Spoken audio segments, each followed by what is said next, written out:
Hey guys, welcome back to the channel. This is a story about what if Naruto kisses Bulma Dragon Ball Z. Before I start, please support for more amazing content and do consider subscribing to my channel and share this video with your friends. This is written by KFBA and IME87 and link in the description and support writer. Let's start the video. Unknown Planet, Universe 7. A demon queen, with her brother Dabura being king, Towa stared at a computer screen in her private base of operations. Unknown to all forms of life as this planet was home to her and her alone. A barren planet devoid of life and only featuring her hidden base. Those time patrol pests have ruined my plans for the last time. She growled angrily. Time after time she had been foiled by those meddlesome insects. All she wanted was to collect energy through distorting history so she could revive the demon realm and have her race rule the galaxy with her as their true leader. And every single time, the Supreme Kai of Time, her pathetic lackey Trunks, even the perverted Elder Kai had interfered and thwarted her again and again. As she looked over possible universes and timelines to manipulate, something caught her eye. Demon energy? She said in interest before she took a closer look. No. Similar to it yet not as chaotic. Something more animalistic instead. What is this? She asked herself as she examined the energy closer. The screen of her computer suddenly shifted to show a figure. A young male wearing bright orange that was also a ninja. I'm a ninja with a demon fox sealed inside him, she muttered to himself. As Towa looked over this young man's history, she learned a lot about him, including his name, Naruto Uzumaki. She smirked wickedly. She saw how he affected those around him and smirked as a plan formed in her mind. It may have some butterfly effects on the timeline, but this will work very well. All I have to do is fuse him with his demon and drop him off on a planet that can give him the chance to learn of Kai. And the best part is that lowly bitch won't be able to interfere with this once the fusion is complete. She cackled as she knew she would get one over on the Supreme Kai of Time this way.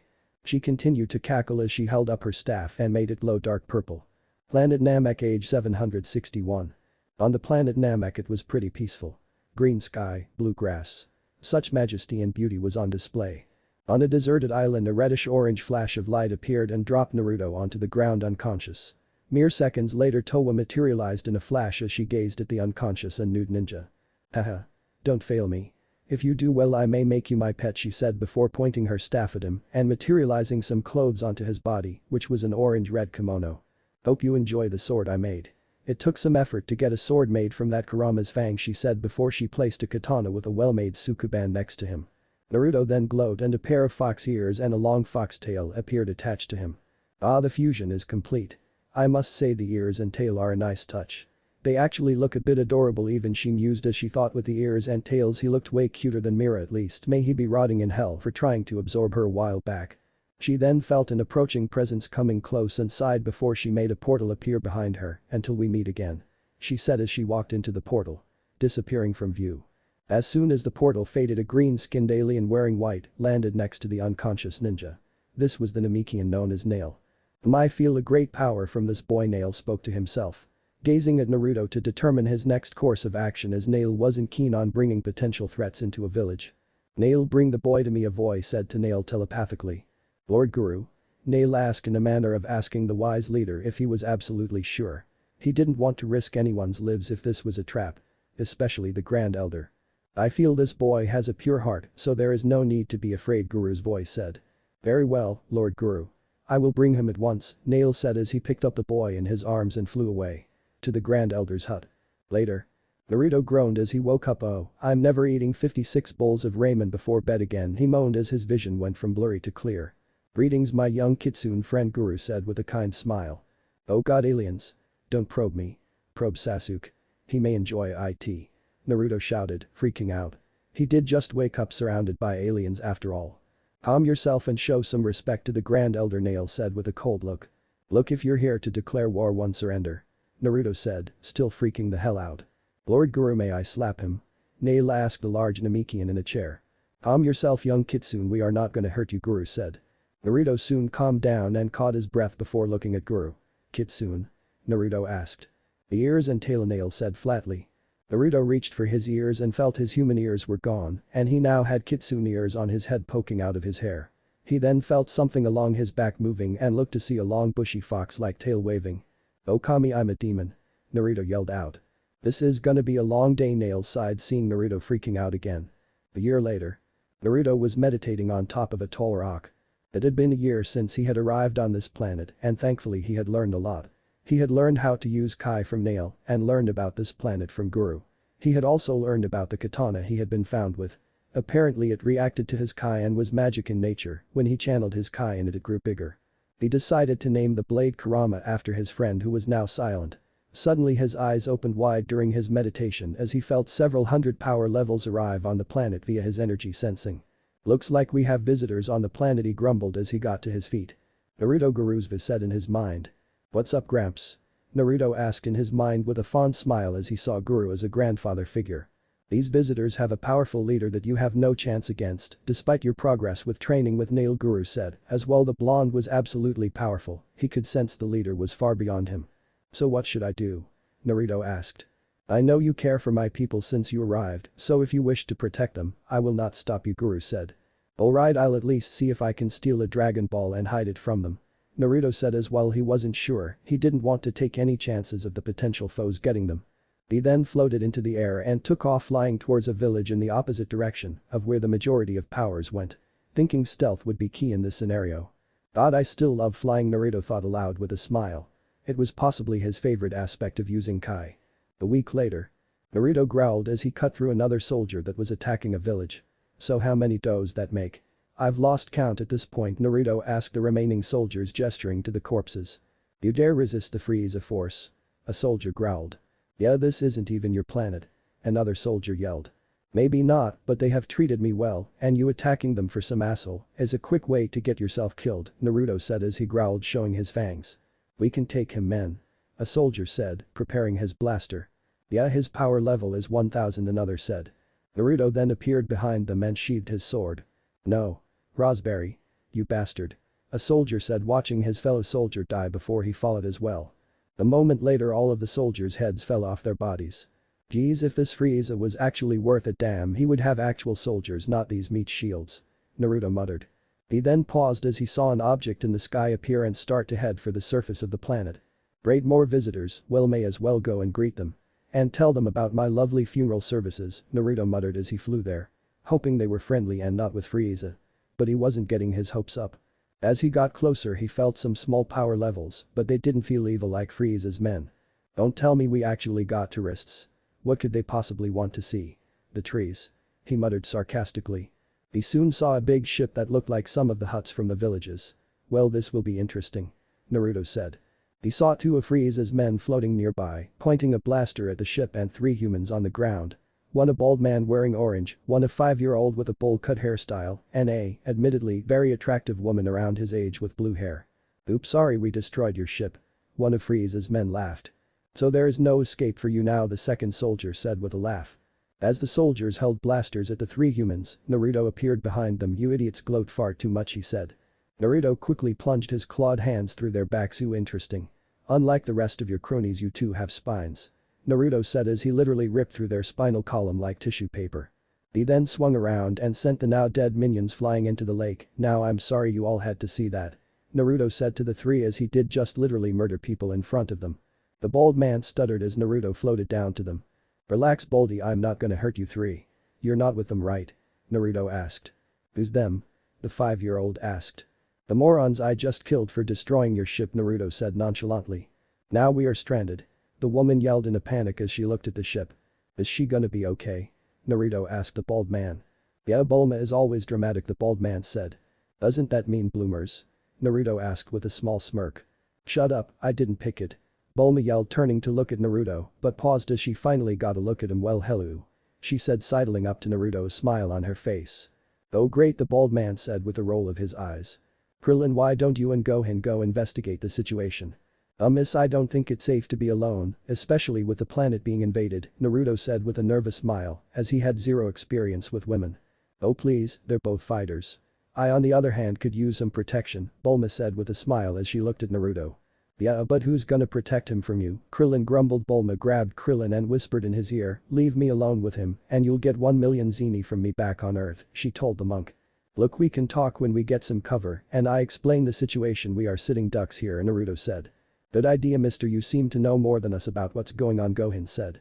Naruto chuckled at this. Look kid, call me Naruto Uzumaki, he introduced. Like the ramen topping? Krillin asked with a raised eyebrow. Naruto face planted at this. It obviously means like the storm, you idiot, Bulma said. A strong name for a strong hunk, she said. Hunk? A hunk of what? Naruto asked as he got up at the ground. Oh, you're stupid, huh? I can work with stupid. Mommy likey dummy, Bulma said, looking up and down Naruto's body. Licking her lips salaciously. That explains Yamcha, ouch. Krillin yelled as Bulma slugged him on the head. Respect the dead, you idiot. Bulma yelled. Okay, let's get moving. You two know how to suppress your power. Naruto asked Krillin and Gohan. Krillin and Gohan nodded as they figured Naruto was referring to the scouters the soldiers were using. Good, lower it and follow me, he ordered with a no-nonsense tone. He then led the way across the rocky fields of Namek. As they left, Krillin rolled his eyes as he heard Bulma mumble, hate to see him go, but love watching him leave. When you grow up you're probably gonna scare him off, Krillin whispered to the blue-haired woman. Yeah, my mom says desperation isn't a good look for girls, Gohan whispered to Bulma. Your mother also married your father. Bulma deadpanned as she knew Goku was an idiot. A kind-hearted and brave one, yes, but still an idiot. Hey, there's a big cave I use up ahead, so keep moving, you three. Naruto yelled to the others. The three ran up to him and saw the large dark cave. You live in a cave? Gohan asked curiously. Naruto shook his head at this. Well, for now, yeah. Can't exactly live in a hut that gets attention with Frieza's men around. Who is this Frieza guy? Bulma asked. Yeah, we met some orphan kids on the way here that kept mentioning him and how he and his men took their homes and parents from them, Krillin said. Yeah, that sounds about right from what little I could get from some of his men, Naruto said. I think he may be the leader of a group that takes over planets and sells them for a profit, Krillin said, remembering what Raditz told him Bulma and Rashi a year or so ago when they met him. Why would they want Namek? It has no real valuable resources, just cabbage and water, Naruto said as he had been living off cabbage for a year. God, he missed ramen. Well, there's the Dragon Balls, Bulma said as she put down her backpack and started looking through it. How do you know about those? Naruto asked, suddenly very serious. How do you know about them? Krillin asked curiously. I asked you first, Chrome Dome, Naruto told the monk. He was not about to let any of them fuck with the Dragon Balls without very good reason. Whoa, hold on, we only want to use them to revive our friends who were killed by some Saiyans, Gohan said to placate the blonde before things escalated. Oh, okay, I can respect it, Naruto said. You believe us just like that? Bulma asked curiously. Naruto nodded at this. The kid has honest eyes, he said with a smile at Gohan. Gohan smiled at this, but froze as Naruto and Krillin felt several power levels approaching. Lower your power now. Naruto whispered to them as he grabbed Bulma, and they all got against the wall and looked outside to see several figures dash past them. All incredibly tough, but one in particular was massive. Extremely massive. Soon the powers all flew past them, leaving the area. Naruto, Gohan, and Krillin let out a deep breath they were holding. Naruto let go of Bulma and walked outside to look after the group that just flew by. Krillin, did you feel those power levels? Gohan asked his friend. Yeah, a lot of them were weak, but the one in the front, Krillin said as he started to sweat. That's definitely Frieza, Naruto growled as he flexed his claws. Bulma, wasn't there a Dragon Ball in that direction? Gohan asked. Yeah, and they had several Dragon Balls with them, Krillin said. Bulma took out a small round device and pressed a button on it. Yeah, they are heading for another Dragon Ball, Bulma said, showing them the radar which showed 4 balls heading for another ball on the map. Do you guys have a way to track Dragon Balls? Naruto asked, surprised. Yup, the Dragon Radar. Invented it myself when I was 14. Bulma said happily and proudly. Well, you must be smart. Are you a genius or something? Naruto asked. The smartest and sexiest genius from Earth. Bulma briefs. Most call me queen, you can call me anytime, Bulma said flirtily. It was ignored. Earth, huh? Do you guys have good food? I have spent the last year living off cabbage, Naruto said hungrily. Yeah, I have some of my favorite instant ramen right here, Bulma said. Ramen? Naruto yelled in excitement. For now we should go after those guys, Gohan said. Yeah, if they are after the Dragon Balls, Namekians might get hurt, Krillin said. Naruto paused at this and growled, okay, put a pin in this for now. These people have been great to me for the last year, and I'll be damned if I let them suffer just for ramen. Naruto. Krillin nodded at this. Okay, Bulma, you get to the cave and stay hidden, we will be back soon, he told her. You're gonna leave me here alone? What if some of those soldiers find me? Bulma asked. Hang on, I have an idea, Naruto said as he created a cross with his fingers. Kage Bunshin no Jutsu, he said as a shadow clone formed next to him. You can make clones? Krillin asked, knowing the multiform technique was similar but split your power level. This was something different. Is this some kind of kitsune magic? Gohan asked, remembering the stories he heard from Grandpa Ox King. Nah, it's a technique of mine. I'll explain later, the original Naruto said. Good looking, can make clones, strong, kind of dumb, jackpot. Bulma yelled with a smile. Hey, I may be dumb, but I am not caveman stupid. The Naruto clone yelled. Good luck now, let's get moving. Naruto yelled as he threw his clone to Bulma before he, Gohan, and Krillin ran off. You will suffer for this. I swear vengeance. The clone yelled at Naruto as Bulma hugged his arm. As Naruto, Gohan, and Krillin jumped from island to island, Naruto turned his head to the monk. Is she always like that? Naruto asked Krillin. Nah, she just had a bad breakup with one of the friends we are trying to revive, Krillin said. What did she do? Naruto asked with a raised eyebrow. Nothing actually. The guy hit on other girls because of his fame as a baseball player, Krillin said. First off, what the hell's baseball? Second, when he's revived I may kick him, Naruto said. Why? Gohan asked curiously. Kid, real men don't cheat on their girlfriends, Krillin explained as he loved Yamcha like a brother, but his arrogance made him insufferable at times. Yeah, I may have never had a girlfriend, but even I know you don't do that shit, Naruto said. Well, something tells me by the time we leave Namek he's gonna have his first girlfriend, Krillin mumbled. I can hear you, Naruto said, pointing at his kitsune ears. Oh. You're like Mr. Piccolo. Gohan said with a smile. What's a Piccolo? He asked. He's from Namek and we are looking to revive him too, Krillin said. Is that why you know about Dragon Balls? Naruto asked curiously.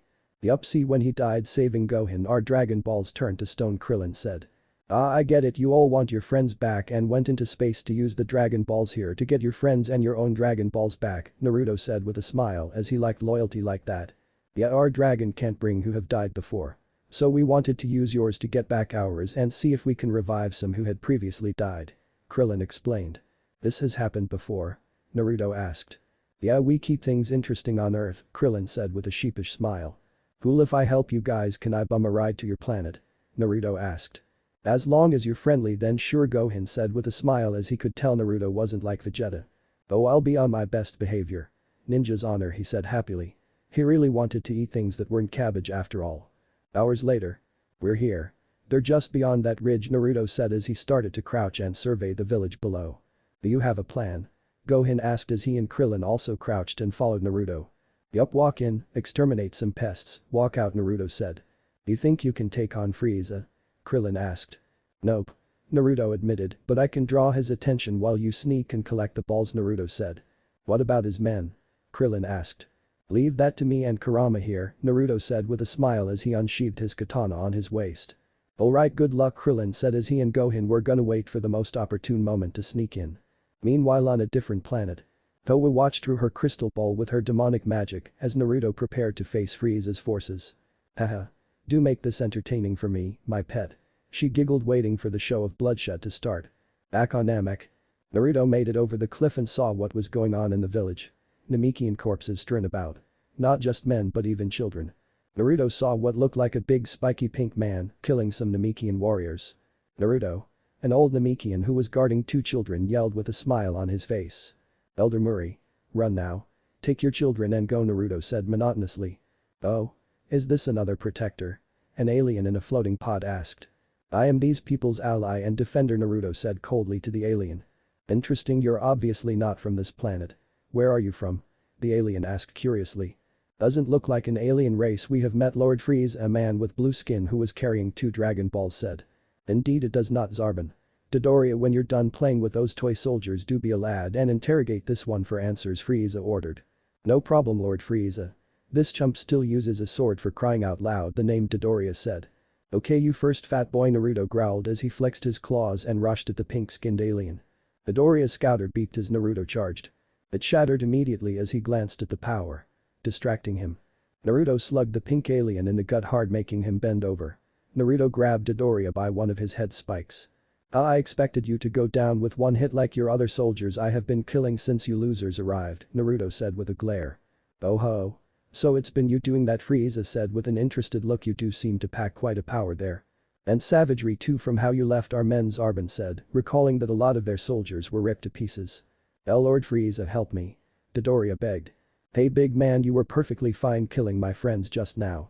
Don't be such a coward now that they have a way to fight back. Naruto yelled as a dark orange aura engulfed him. Ooh, what a pretty light show, Frieza said nonchalantly. Zarbon activated his scouter and his eyes widened in surprise before it shattered. Lord Frieza, his power is at least 50.000. Interesting. Tell me, would you be interested in joining me? Your power is wasted on these backwater fools. Naruto glared at Frieza as he clenched his claws on Dodoria's head, making him yell in agony as his claws cut into his flesh. Suddenly everyone heard a wet crunch as they saw Naruto slice Dodoria's head off with Kurama and throw it at Frieza. Literally throwing the severed head at the emperor in a floating pod. "When I'm done with pretty boy over there you're next," Naruto growled. "Oh ho ho. I admire those guts. Zarbon, make them spill on the ground for me," Frieza ordered. Zarbon hesitated but nodded as he put down his 2 Dragon Balls. "So how many fangirls do you have?" Naruto asked Zarbon. Frieza laughed at this while Zarbon sputtered. "Why does a brute like you need to know?" Zarbon stuttered out. "I was just curious. Most pretty boys like you have those and you reminded me of one named Sasuke. Only less brooding," Naruto said. "I don't know what a Sasuke is, but he sounds emo," Frieza said. "He was, but that doesn't matter," Naruto said as he readied his sword and dashed at Zarbon. Zarbon blocked with his shoulder, but at the last minute he dodged to the side. "Oh ho. That's not a regular katana, is it, my little kitsune?" Frieza asked as he viewed this as entertainment for him. "Nope, it's made from the fang of a demon friend of mine," Naruto said as he could tell that was the case when in the past year he heard nothing from Kurama. Especially after eating nothing but cabbage. Kurama hated cabbage. "Oh ho, so it's magic in nature then," Frieza said, knowing a little about the demon race. If the majority weren't trapped he probably would employ them. Or kill them. Depending on his mood that day. "Such a barbaric way that you fight swinging that massive sword like an untrained fool," Zarbon said. "Look, if this is you trying to say I'm overcompensating, I'm not. That being said, I'm pretty sure there's a nightclub 3 planets away that you'd fit right in at," Naruto said. "Silence." Zarbon yelled as he charged at Naruto. Meanwhile, Krillin and Gohan were sneaking over to Muri and his children, as well as the Dragon Balls. Gohan waved at Muri and signaled at him to follow him. Meanwhile, Krillin used the multiform technique to make 3 more of himself and go for the 4 unguarded Dragon Balls.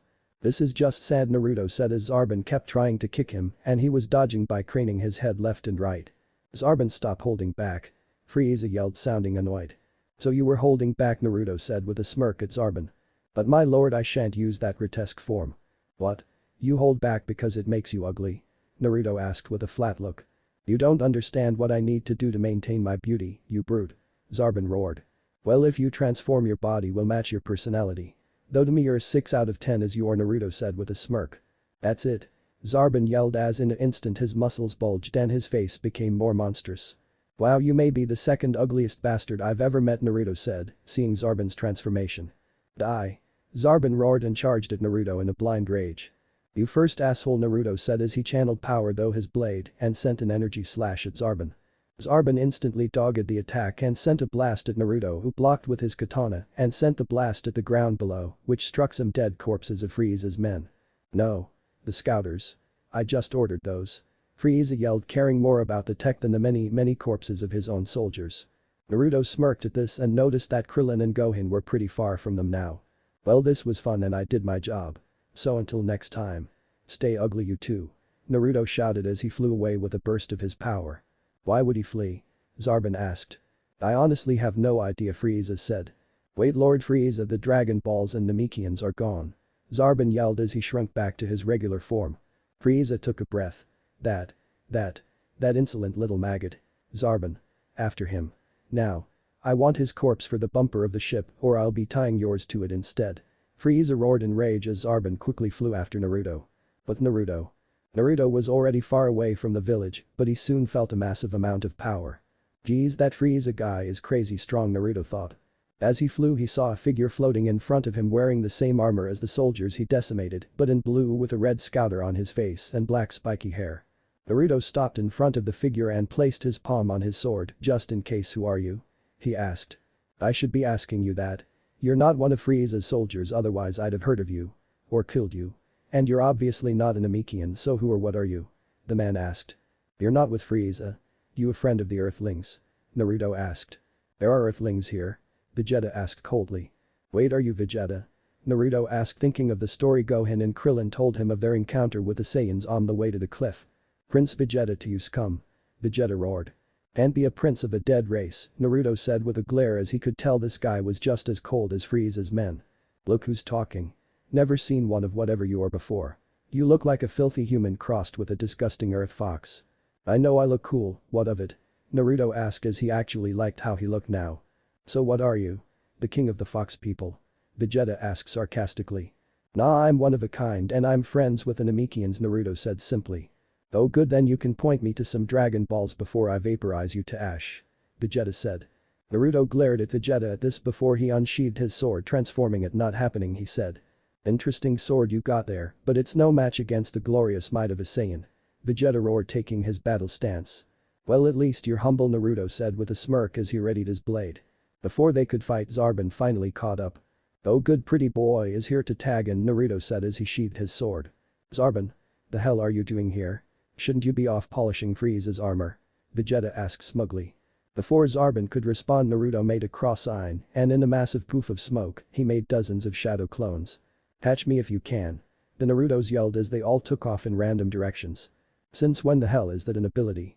Vegeta asked as he had killed many people and never once saw that as an ability. Curses. Because of you that fool got away. Now I have lost Lord Frieza's Dragon Balls. Zarbon yelled. That Kitsune fool has Dragon Balls. Vegeta yelled as he now had more reason to kill him. This is all your fault, Vegeta. You Saiyans always get in the way. No wonder Lord Frieza exterminated you filthy monkeys. Vegeta glared at Zarbon at this information. Oh, is that right? I don't particularly care for the rest of the trash that perished back then, but I suppose as the only worthy Saiyan alive, I should avenge them, and I'll start by taking your skull as a cup. Vegeta roared as he powered up. Zarbon powered up and charged at Vegeta. Meanwhile, Naruto was actually watching them from afar. His power concealed. How the prince has some moves, he said, watching Vegeta tossing Zarbon around. However, he knew if Zarbon transformed he'd be stronger than Vegeta. Vegeta's power was only a bit higher than Zarbon's power currently. He then saw them stop fighting and start to talk before Zarbon transformed and charged at Vegeta. Proceeding to bulldoze Vegeta. So Frieza transforms. Fuck, Naruto said as his ears picked up their conversation. He knew he couldn't beat Frieza as he was now, and now that he knew Frieza could transform, he was even more sure he can't win against the tyrant. But maybe he could use his shinobi tactics and sneak out a victory against the dictator. I should ask Old Man Guru for advice after I check in with the others, Naruto said as he decided to take off back to the cave they left Bulma at. Especially since he just saw Zarbon throw Vegeta into the ground and cause a literal explosion. Later. Naruto landed in front of the cave and stretched his muscles as he walked towards the cave's entrance. Who's there? Krillin yelled as he ran out, Gohan with him. It's me, relax, Naruto said, waving his hand. Oh sorry Mr. Naruto. We're still getting used to your energy presence. Gohan said. No problem kid, so you get the old man and kids in the cave? Naruto asked. Yeah, along with the Dragon Balls, Gohan said. But we have 4 hidden now and all our enemies believe I stole them. They'll prioritize finding me most likely. I felt a fight going on nearby. Was that you? Krillin asked. No, that was the pretty boy and the prince of assholes fighting, Naruto said. Oh yeah, I forgot Vegeta's here and stronger than when we were on Earth, Krillin said with a sigh. Well, pretty boy is cleaning his clock last I saw. I'm still confused how throwing someone into the ground creates an explosion. Not an energy explosion, I mean a literal explosion of fire. Naruto said. Is Naruto back? I made ramen. Bulma's voice yelled from inside the cave.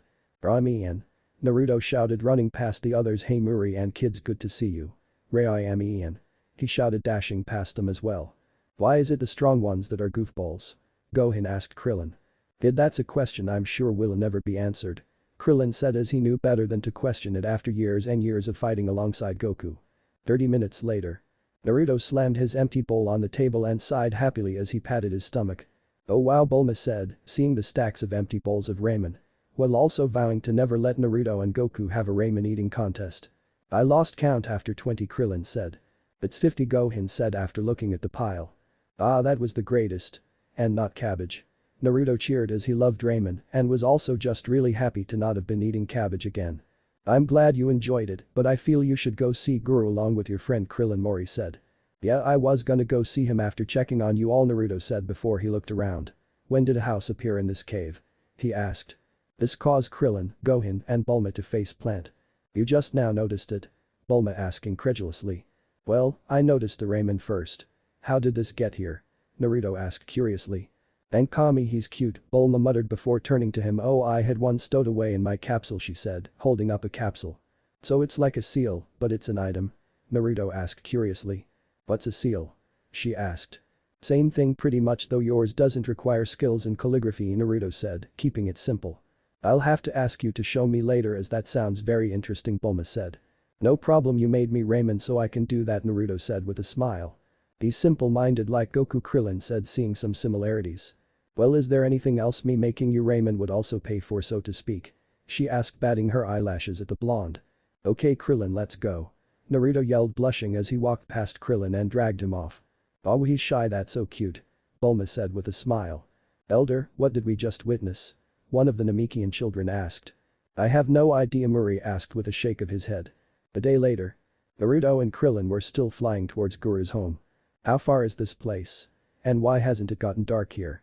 Krillin asked. Krillin, there is no night. It's a planet with 3 suns, Naruto deadpanned. Must ruin your sleep schedule, Krillin said.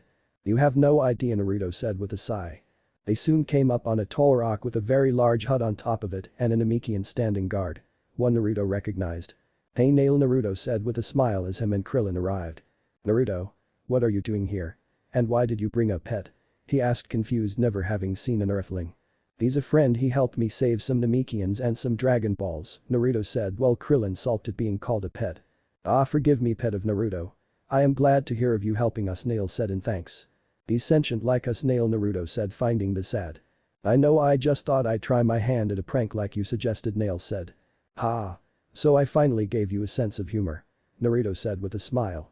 Guru knew you were coming. Please follow me, Nail said, gesturing for the two to follow him. I can never let Piccolo know about being called a pet by a Namekian, Krillin muttered with a sigh. They followed Nail inside and soon were in front of Guru. Whoa, Krillin said, seeing the size of Guru. Yeah, I know. The old man is pretty big, Naruto said with a smile. Welcome back, Naruto, I have felt your battles with the invaders, Guru said, as well he didn't enjoy violence, he was proud Naruto was standing up for the Namekians that couldn't fight. Yeah, I just wish I could save more of them, Naruto said with a frown. We could use your Dragon Balls to revive them all, Krillin said, hoping to help. The Dragon Balls here can only bring back one person at a time if they were used to revive people, Guru said, as he had made the Dragon Balls. He knew the limits. Oh geez, Krillin said with a frown. Wait, can yours revive multiple people? Naruto asked curiously. His people had Dragon Balls. Nail asked, surprised. Guru looked at Krillin and held his hand out. Please come closer so I can see your memories, Guru asked kindly. Krillin nodded and approached and let Guru place his hand on his head. Ah, I see, a Namekian was sent to Earth as a child and became Earth's guardian. Guru said with a smile. That's right, but Kami died when Piccolo died fighting a Saiyan, Krillin said. Huh? Naruto asked, confused. Your god is a Namekian? He asked in his confusion. This Piccolo and Kami were connected and when one died the other did too. Thus rendering your Dragon Balls unusable, Guru said. Krillin nodded at this with a frown. Guru reached up for the Dragon Ball on his chair. You have a good spirit, so I will let you have this Dragon Ball. But I also sense something more with you. Guru said. Wait, you can unlock someone's potential? Naruto asked, getting what the Grand Elder meant. Yes, and I didn't do it for you because you were already learning the basics and your full potential was too much of a burden a year ago, Guru said, knowing what Naruto was thinking. Well, let's do this then, we definitely need a boost, Naruto said. The Guru held his hand over Naruto's head and a wide aura sprang up around Naruto. After a few seconds, Guru panted. I was only able to unlock a fraction of your potential. There is much potential in you, but to unlock it fully is beyond my power. Guru explained. I appreciate it regardless, old man, do you want to rest after that? Naruto asked as Krillin nodded. Yeah, as much as I'd love to have my potential unlocked, I wouldn't want it to cost your health, Krillin said. Nonsense, my friend. Old as I may be, I can still do this. Plus all I'm really doing is bringing out what's already there, Guru explained. Naruto nodded at this and looked at Krillin and nodded at him. Letting Krillin know he could get his unlock now. Guru placed his hand on Krillin's head and immediately after a wide aura shot out of Krillin. Whoa. Krillin explained in shock by how powerful he now felt. Not bad, Naruto said with a smile as he felt Krillin's new power. Krillin smiled at this and then looked at Guru. Hey, can you do this for kids? He asked. Perhaps. It requires someone with potential needing to be unlocked. As long as they have that, I see no reason why not, Guru explained. This kid is half Saiyan, trust me, he has potential, Naruto said with a smile. Very well. If you can bring him here I can unlock his power. Okay Krillin, you go get Gohan and bring him here, I'm gonna go find Frieza's ship, Naruto said. For what? Krillin asked. He has one of the Dragon Balls. Naruto explained as they had stolen 4 of the 5 balls. The last 2 were here at Guru's and 1 hidden at another Namekian village. Okay, but be careful. You may have your potential unlocked, but you aren't that strong, Krillin said as he didn't think he could take Frieza. Naruto nodded as he took off. He better be careful. I really don't want Bulma to kill me if something happens to her new prey, Krillin muttered before he took off back towards their cave. With Naruto. As Naruto flew, he felt his katana pulse trying to get his attention. Naruto stopped flying and looked at his katana, and as he focused on it, he felt himself enter his mindscape. Naruto's mindscape. Naruto was walking down a dark sewer until he came to a familiar sight. A giant red fox with 9 tails. "It's about time you heard me again." Kurama's voice yelled out. "So that's where you were. Your yin half is in me and your yang half is in the sword." Naruto summarized as he was still confused why he couldn't speak to either for an entire year. Kurama looked at Naruto and noticed his new kitsune ears poking out of his head and his claws and single kitsune tail. "Yay, that old alien unlocking your potential made it so we can talk again. Also, what's with the new look you trying to suck up?" he asked. "Hey, I showed up here looking this way, plus I like it," Naruto said. "Well, my power is gonna take getting used to with this whole Kai and katana thing going on," Kurama said, as this was beyond anything back in their world. Though Kurama also wondered how did they get here. "So you have access to my memories or do you need a summary?" Naruto asked. No, I'm all caught up. That Freezer guy makes me look like a saint," Kurama said with a growl. "It's Frieza," Naruto said, chuckling. "I know," Kurama said with a smirk. Naruto smiled at this, glad Kurama hadn't changed. "Anyway, I have your back, kid, so go fuck some shit up. In the name of Kurama. The great and mighty." Kurama bellowed. "Glad to see you're still humble," Naruto said with a roll of his eyes before he disappeared from his mindscape. "That blue-haired chick is going to rock his world," Kurama said after Naruto disappeared. Her flirting with the blonde was amusing to him after viewing what he had missed. Also, the next chance he got, he was totally mocking Naruto for having to eat nothing but cabbage for a year. With Towa. Watching from her crystal ball, the beautiful blue-skinned demon smirked. "Seems he has access to the fox's power quicker than I anticipated if he can speak to him again," Towa said with a smirk.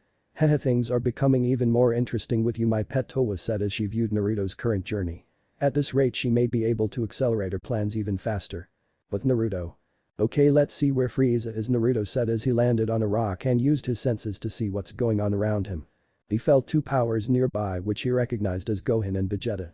"Shit," Naruto muttered as he wasn't sure whether to stop his course and help Gohan in case Vegeta tried something or if he should continue hunting for Frieza's ship. "Damn it." He growled as he flew towards the Prince and Half Saiyan's location. He soon arrived at the same location as Vegeta and Gohan. Naruto saw that Vegeta had a Dragon Ball which he recognized as the one Guru gave Krillin. Naruto growled at this and unsheathed his blade and transformed it. "Okay, Prince of Assholes, where did you get that?" he said, holding it at Vegeta's neck. "Oh, took it from the bald pest and annoying woman after I ripped through Zarbon like wet space tissue paper," Vegeta explained smugly. "I don't wanna hear about your bedroom activities," Naruto said flatly. "What the? I'll have you know I don't swing that way." Zarbon may have, however. Even Frieza was convinced he was dating someone named Chuck, Vegeta said as. "I knew it," Naruto said with a smirk. "Did you get the other Dragon Balls?" Gohan asked. "Yes, I did. I already took the other 4 you two had, and this was the last one which I'm taking to my hideout," Vegeta said. "I don't see how you're going anywhere once my sword pierces your throat like pretty boys would have done to his boyfriend," Naruto quipped. "Okay, enough. I have a score to settle with you." Vegeta yelled as he powered up and batted Naruto's blade away. "Geez, you're way stronger now," Naruto said as he jumped back. "Yes, barring Frieza, I am the strongest on this god-forsaken planet," Vegeta smugly said. Naruto glared at Vegeta at this and looked at Gohan. "Kid, get to Krillin now," he said as he sheathed his katana. Gohan nodded and flew off before grabbing a Dragon Ball from behind a rock and took off at full speed. "That brat had a Dragon Ball," Vegeta yelled, realizing that Gohan took the ball he had hidden in the water near the village he slaughtered. "Oh, does that upset you, your majesty?" he asked mockingly. Then Naruto jumped forward and kicked the Dragon Ball he had out of Vegeta's hand and then swung his sword at him, starting the battle. "You worthless peon. You dare cross the Prince of all Saiyans. I'll tie your corpse to my pod." Vegeta roar. Naruto smirked as he cracked his clawed hands. "Try me. Bring all 4 feet of you. Or should I count your hair too, shorty?" Naruto mocked. Vegeta yelled as he charged at Naruto. Naruto powered up and started to fight with Vegeta.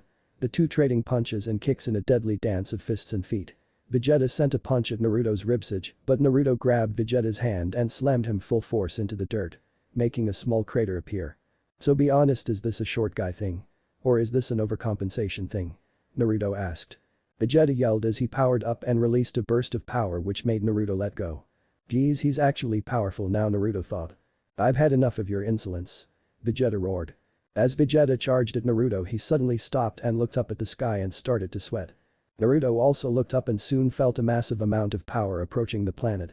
"Friends of yours?" Naruto asked. "Of course not, you buffoon. Damn it, that coward Frieza called in the Jinyu force." Vegeta yelled. "How bad are they?" Naruto asked seriously. There are 5 of them and they are all powerful and the elite of Frieza's army, Vegeta said. So they are too much for the Prince of all Saiyans? Naruto asked. Vegeta growled at this but said nothing. Looks like you are gonna need help with these guys. Come on, I want to hear you say it, Naruto said, knowing it would piss off Vegeta. Vegeta watched as what looked like 5 pods landed nearby. I need help, Vegeta admitted. Who'll I want to hurt Frieza more than you so I can see a temporary alliance, Naruto said. You're a sick bastard. You sure you're not part Saiyan? Vegeta asked. I don't come from a race of planet brokers, so watch it, Naruto said. Watch it, mutt. We Saiyans are a glorious race, Vegeta bit out. This mutt is gonna bite you if you don't watch your mouth. Naruto yelled as he showed his fangs. Suddenly Gohan and Krillin arrived carrying the Dragon Balls. Gohan got his boost, let's summon the dragon now. Krillin said. Vegeta looked for the ball Naruto made him drop and when he saw it he shot towards it but suddenly 5 figures appeared in front of him blocking his way. Ah crap, Vegeta sighed. So these are the elite Ginyu Force? Naruto asked, seeing them in all their glory. They look ridiculous. Especially the little green one. He looks like a 4-eyed dog slept with a spoiled cabbage, Naruto said mockingly. The green one's face turned red at this. Relax, Goldo, Lord Frieza wants that one alive, the purple one said as he tapped his scouter. Yes, Captain Ginyu, Goldo said after taking a calming breath. Anything I should know? Naruto whispered to Vegeta. They will play dirty if needed, so don't show mercy, Vegeta said. Good thing there's no rules in a fight, Naruto smirked. Well, Vegeta. It seems like you have really made Lord Frieza mad this time, the blue one said. This was Birder. You're lucky he wants you alive too, the red one with white hair said. This was Jais. I don't recognize his race, Captain, the biggest one said, pointing at Naruto. This was Rakim. Neither do I, but that doesn't matter, what matters is getting the Dragon Balls, Ginyu said. Already done, Captain, Goldo said with a smirk as he had the Dragon Balls in front of him. Naruto's eyes widened at this as he looked behind him, seeing that the Dragon Balls were gone. What the? Gohan said. Well done, Goldo. That makes all 7. I shall bring these to Lord Frieza. Do be back by 0900 and make sure to bring Vegeta and the fox alive. The others though, have fun. Ginyu said as he flew off with all 7 Dragon Balls. So we have to fight, what the hell are they even doing? Naruto genuinely asked as these elite fighters seemed like absolute morons. They are playing rock, paper, scissors to decide who fights who, Krillin said, also confused. Well, it's 4-on-4, let's just kill them, Naruto said as he saw no reason to play their games. Don't be a fool, they may be stupid, but they are powerful, it's best to play along and fight one at a time, Vegeta said. Vegeta knows them, I think we should listen to him, Gohan said. Fine. I get the fox. Rakim yelled with a smile. Oh good, the big tough stupid one, Naruto said. Aren't they all stupid? Gohan asked. Naruto laughed at this, good point, kid. Goldo gets the brats, Jai said. I'm an adult. Krillin shouted. Relax, you're taller than Frog Boy, Naruto said with a smile.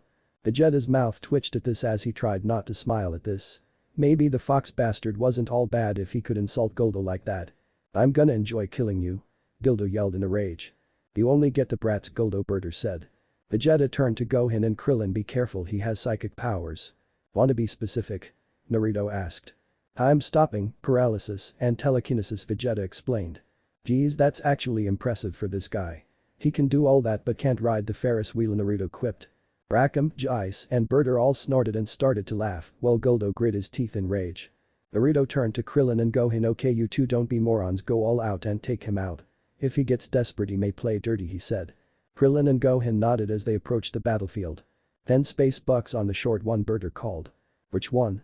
Rakim asked cluelessly. Geez, Frieza has no standards, does he? Naruto asked Vegeta. You've met Zarbon, the hell do you think? Vegeta deadpanned.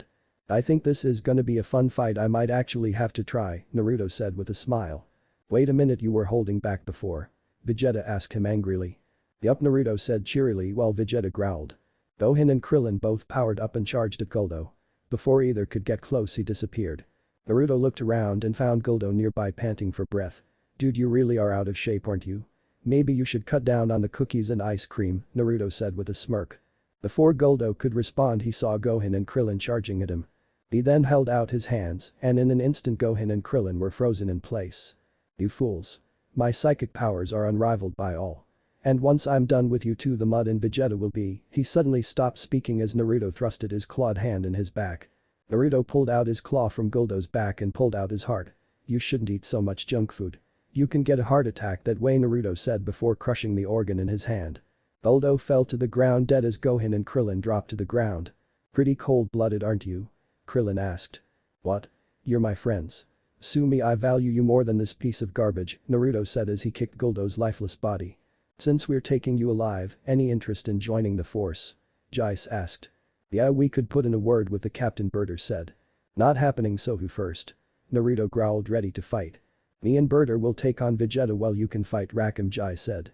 You sure you won't need help? Naruto asked Vegeta as he knew even he would have problems with two opponents. We Saiyans get stronger every time we fight. It would be an insult to my heritage to accept help in battle. Vegeta said. So you're all masochists? Naruto asked. That's what you got from that? Vegeta yelled. Alright, you can have Scales and Locke so luscious over there. I'll take on Fire Crotch. Naruto quipped. Is everything a joke to you? Vegeta roared. Yup. Especially you, Naruto shot back as he approached Rakim. Haunton City. This is ridiculous. A voice yelled out in the library of the Time Nest. She was short and had pink skin and had pointed ears. I can't change back history for some reason. This boy shouldn't be there, she said. I think we have a bigger problem, Chrono, old Kai said as he entered the room. Oh, what now? Demigra revived, Mira, Broly? She asked in exasperation. The old Kai moved aside and showed a boy with short-cut purple hair, and he had kitsune ears poking out of his hair, along with a kitsune tail. Trunks? She asked hesitantly. That's me. Trunks said with a smile that looked similar to Naruto's. Oh geez, Chronoa said as she slapped her forehead. This is strange. This time displacement is something that I should be able to fix easily, but it seems to have integrated too well, Chronoa said, as this change in history was something she should have been able to fix but couldn't. Almost as if something was allowing it to happen normally. It also changed the timeline in other ways, Elder Kai said. Like a butterfly effect, Trunks said with a nod. Well, at least you're still smart, Chronoa said with a sigh of relief. Well, I'm the smart one unlike my twin, Trunks said with a prideful smile. Twin? Both Chronoa and Elder Kai asked at once. I heard that. A female voice yelled from outside. This change I should be able to fix but can't. Who could make it so I couldn't write history the way it should? Chronoa thought aloud in confusion. That was a very, very short list after all. Like hell you will. I like existing.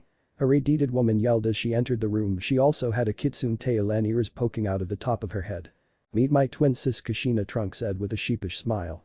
Chrono's eyes widened both at the twin and at who could possibly have the power to make her unable to fix a mistake in time. Zeno-sama is allowing this? Chrono thought. If it was a simple change in history, she'd be able to fix it in a snap. But if the Omni King wanted this change, then there was nothing she could do. Except ask why. Why are you here, sis? Trunks asked with a sigh at his twin. Oh yeah, I was sent with a message from the Omni Midget and I quote. Leave Naruto in the timeline, he's fun. Unquote, Kushina said, sounding bored as she picked at her ear. Chrono and Elder Kai paled. They couldn't refute orders from the Omni King. Omni Midget? Really? Trunks asked, sighing at his twin's antics. Well, it's better than what Uncle Goku calls him, Kushina said, shrugging. Uncle? What the hell is going on? Chrono yelled. Calm down, I'll explain, Trunks said, holding up his hands to calm her down. You think this is bad? Wait until you see Pop's harem and his other kids, Kushina said with a mischievous smile. This caused the Elder Kai to shoot back with a nosebleed into a wall. Chronoa meanwhile did the only thing she could. She fainted. With a very small trail of blood leaking from her nose. Trunks sighed at this and looked at his twin. You were going for that, weren't you? He asked. Hey, I didn't tell her she's one of Pop's women, did I? Kushina said with a giggle. Probably cause she'll find out soon. After all, her memories probably have a delay, Trunks said. Yeah, she hasn't met Pops yet, she has to go meet him, then her future self will arrive here, Kushina said. Timelines are bullshit, Trunks sighed. Yup, let's go get some ramen, Kushina said with a smile. Right behind you, sis, Trunks said with a smile of his own as he followed his twin. Planet Namek. Naruto stepped forward across from Rikun. So this is the strongest member of your force aside from your captain? Naruto asked. Pretty much, Whiskers, so don't expect me to go easy on you, Rakim said with a confident smile. Oh no. See, I don't want you to give me a handicap. I want to see if you need one from me, Naruto said with a smirk. Ha, you're a funny little runt, Rakim said with a laugh. Are you two gonna fight or flirt? Vegeta asked, not understanding how they were being so civil before a damn deathmatch. Sorry, I don't swing that way, Prince. Does he? Cause if so, maybe he's looking for someone now that Zarban's pushing up daisies, Naruto joked before he blocked a punch from Rikum and caught it. Sorry, did I touch a nerve? Naruto asked with a smirk. How you actually caught my punch, Rakim said in mild surprise. Yeah. Why was that your strongest and fastest punch? Naruto asked him. I'll show you who's the strongest. Rackham growled as he jumped back and charged his mouth with energy. Oh? Congratulations, you're officially the first person to use an energy attack on me since you all invaded, Naruto said as he just stood there, wanting to see this move. Rikume Eraser Cannon. He shouted, firing a purple beam from his mouth at Naruto. Oh, this is gonna be good, Naruto smirked as he held Kurama's fang in front of him, pointing directly at the oncoming beam. The beam hit the tip of the blade and split down the middle, spreading and not even touching Naruto as the now twin streams fired into a mountain behind him. And the fox man now standing harmlessly with the tip of the sword smoking. So my hunch about this sword being able to affect Kai was right, Naruto said with a smirk. You went into battle with just a hunch. Kurama yelled at Naruto from his cell. Oh, like you haven't done something like that before with your incredible might and power, Naruto pointed out. Before Kurama could respond, Rackham shot forward at Naruto and they started to trade blows with Naruto blocking with his sword. Hold. Still. So. I. Can. Punch. You. Rikume shouted. Technically I'm blocking not dodging, Naruto said with a smirk as he blocked another punch with his sword. Grr. Rikume growled and sent a kick at Naruto, who caught it one-handed. Well, you showed me one of your techniques before. Want to see one of mine? Naruto asked with a vicious grin. As he threw Rackham one-handed into the air. Naruto charged some orange Kai into his free hand and sent a beam at the flying man. Rackham dodged the beam immediately. Ha ha. You missed me. Rackham mocked. Oh, did I? Naruto asked, still firing the beam. Huh? Rikume asked, confused. Spiral flash. Naruto yelled as the tail end of the beam turned around in a spiral before flying straight at Rikume and hitting him from behind. Rackham screamed as the beam hit him and sent him flying down into the ground, kicking up some dust. Rackham groaned as he got up, his armor obliterated, and as the dust cleared he saw Naruto above him, his blade up ready to swing it down at him. Your time's up. Naruto shouted as he swung the blade, intent on taking Rackham's head. However, Naruto was suddenly sent skidding back from a blow to his back. Who has the balls? Naruto growled angrily at his fight getting interrupted. He looked and saw Berter and Jai standing in front of Rackham. Weren't you two morons fighting Vegeta? Naruto asked as he glared at Jai and Berter. Berter smirked at this. That fool didn't last long against the two of us. Yeah, even his little earth friends trying to help him didn't make any difference, Jai said. Naruto looked to the side and saw that Vegeta, Gohan and Krillin were down, but thankfully still alive. Does it make you feel good to beat up kids? Naruto asked with a growl at seeing Gohan. Actually yes, Jai said without hesitation. We've done it so many times, why should now be any different? Berter pointed out. Frieza had no issues with genocide. What's one more body? Well, at least now I won't feel bad for what I'm about to do, Naruto said as he cracked his neck and sheathed his sword. And what is that? Rackham asked as they watched Naruto crack his claws. I'm going to rip all of your organs from your bodies. Naruto roared as he let loose his power and charged at them. Berter, believing his speed would help him, he charged at Naruto hoping to intercept. As the speed alien charged at Naruto from his side, Naruto looked to the side and glared at him. He can see me. Berter thought in shock. He was the fastest in the universe. Before he could do anything, Naruto slashed at him with his claw, using Kai to send some fire blades of Kai at Berter.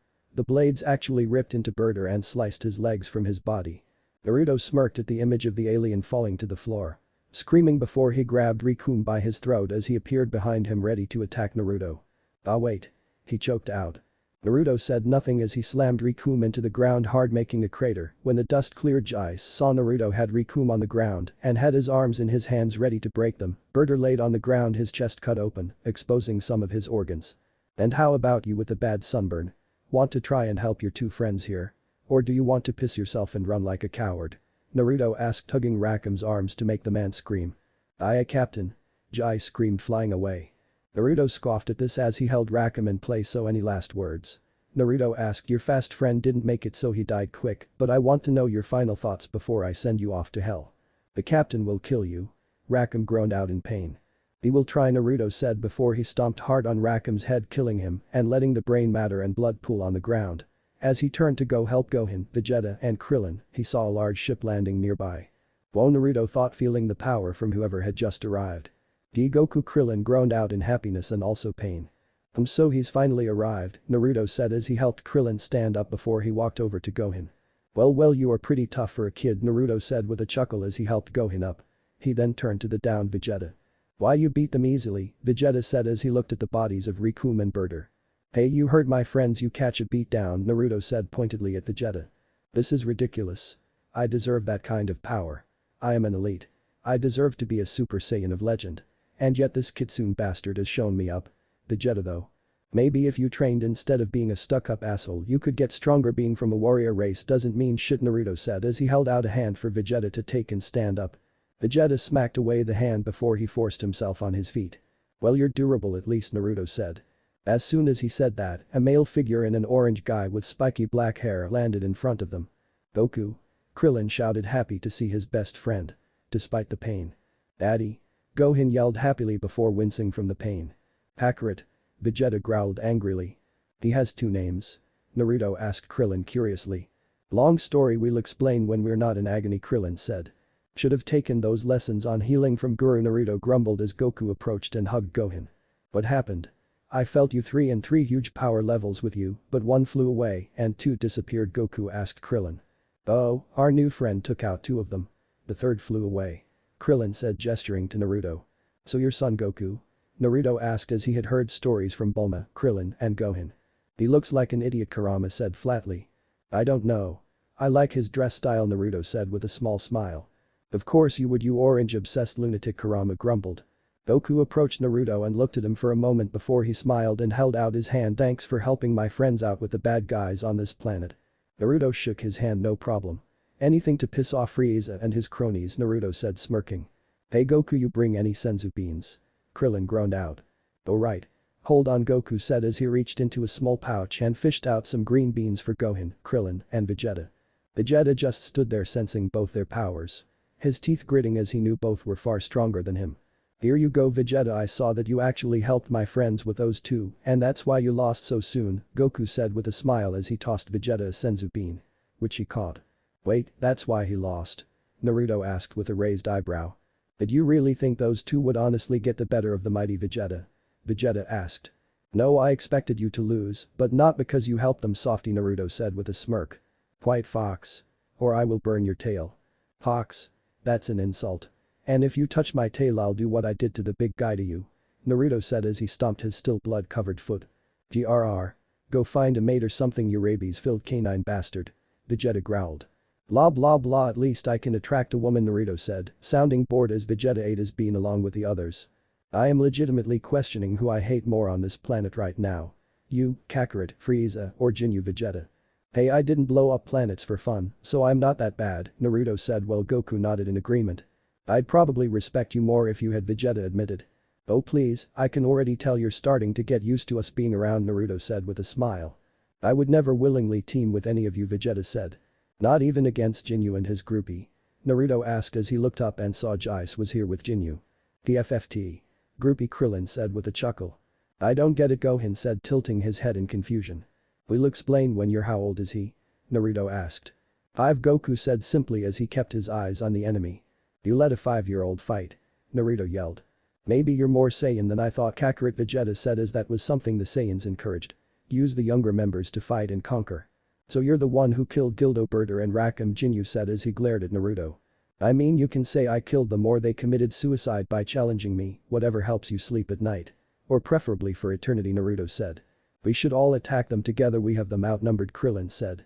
Okay, me and Goku will take Captain Moron, you three can have his groupie, Naruto said as he could feel that Jinyu was a whole other level compared to the other force members.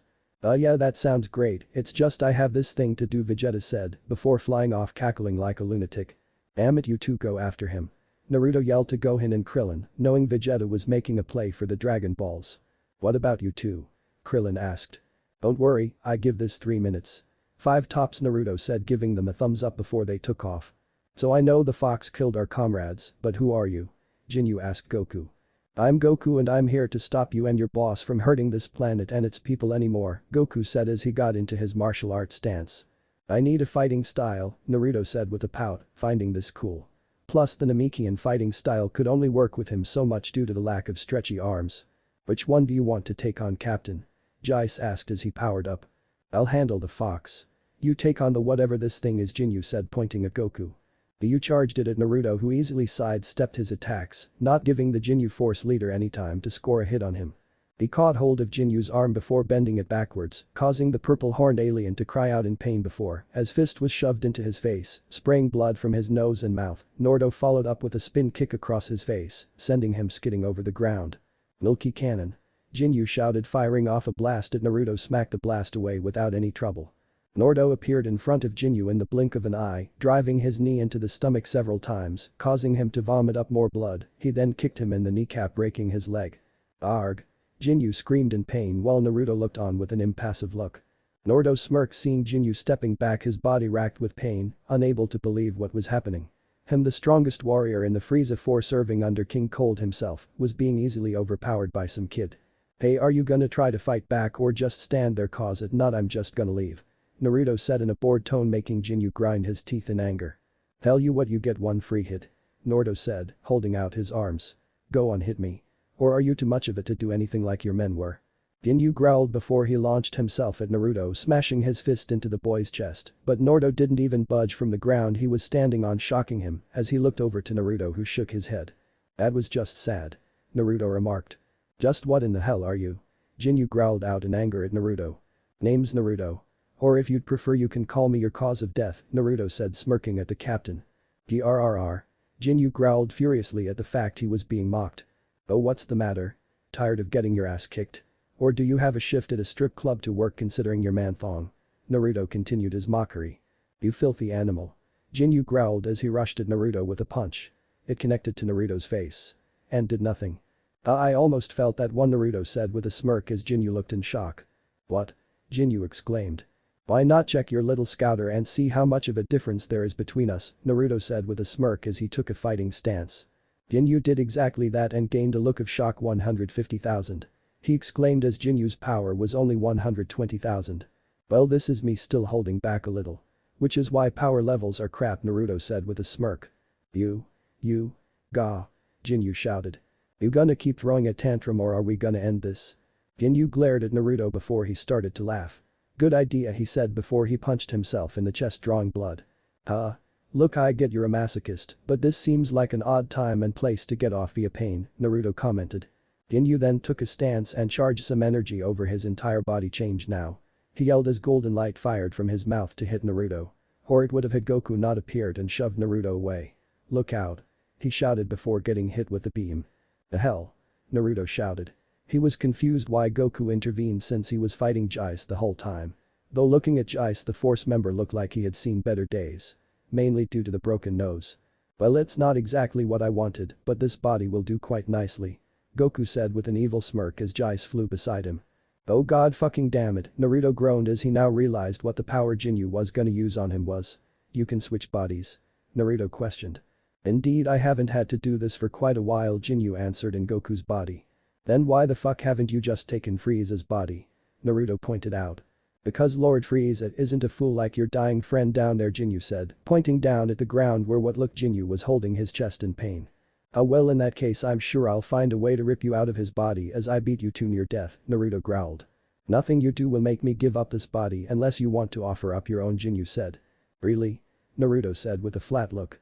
I didn't mean that, you idiot. Jinyu yelled in a rage. Sure you didn't. Look, I get it, you're all a gang of planet-conquering space strippers. I get it, I'm not judging on your sexual preference. Just know I don't swing that way, Naruto said flatly. Jinyu growled at this before his body engulfed itself in a red aura and he shot at Naruto. What the, Naruto said before Jinyu slugged him in the gut.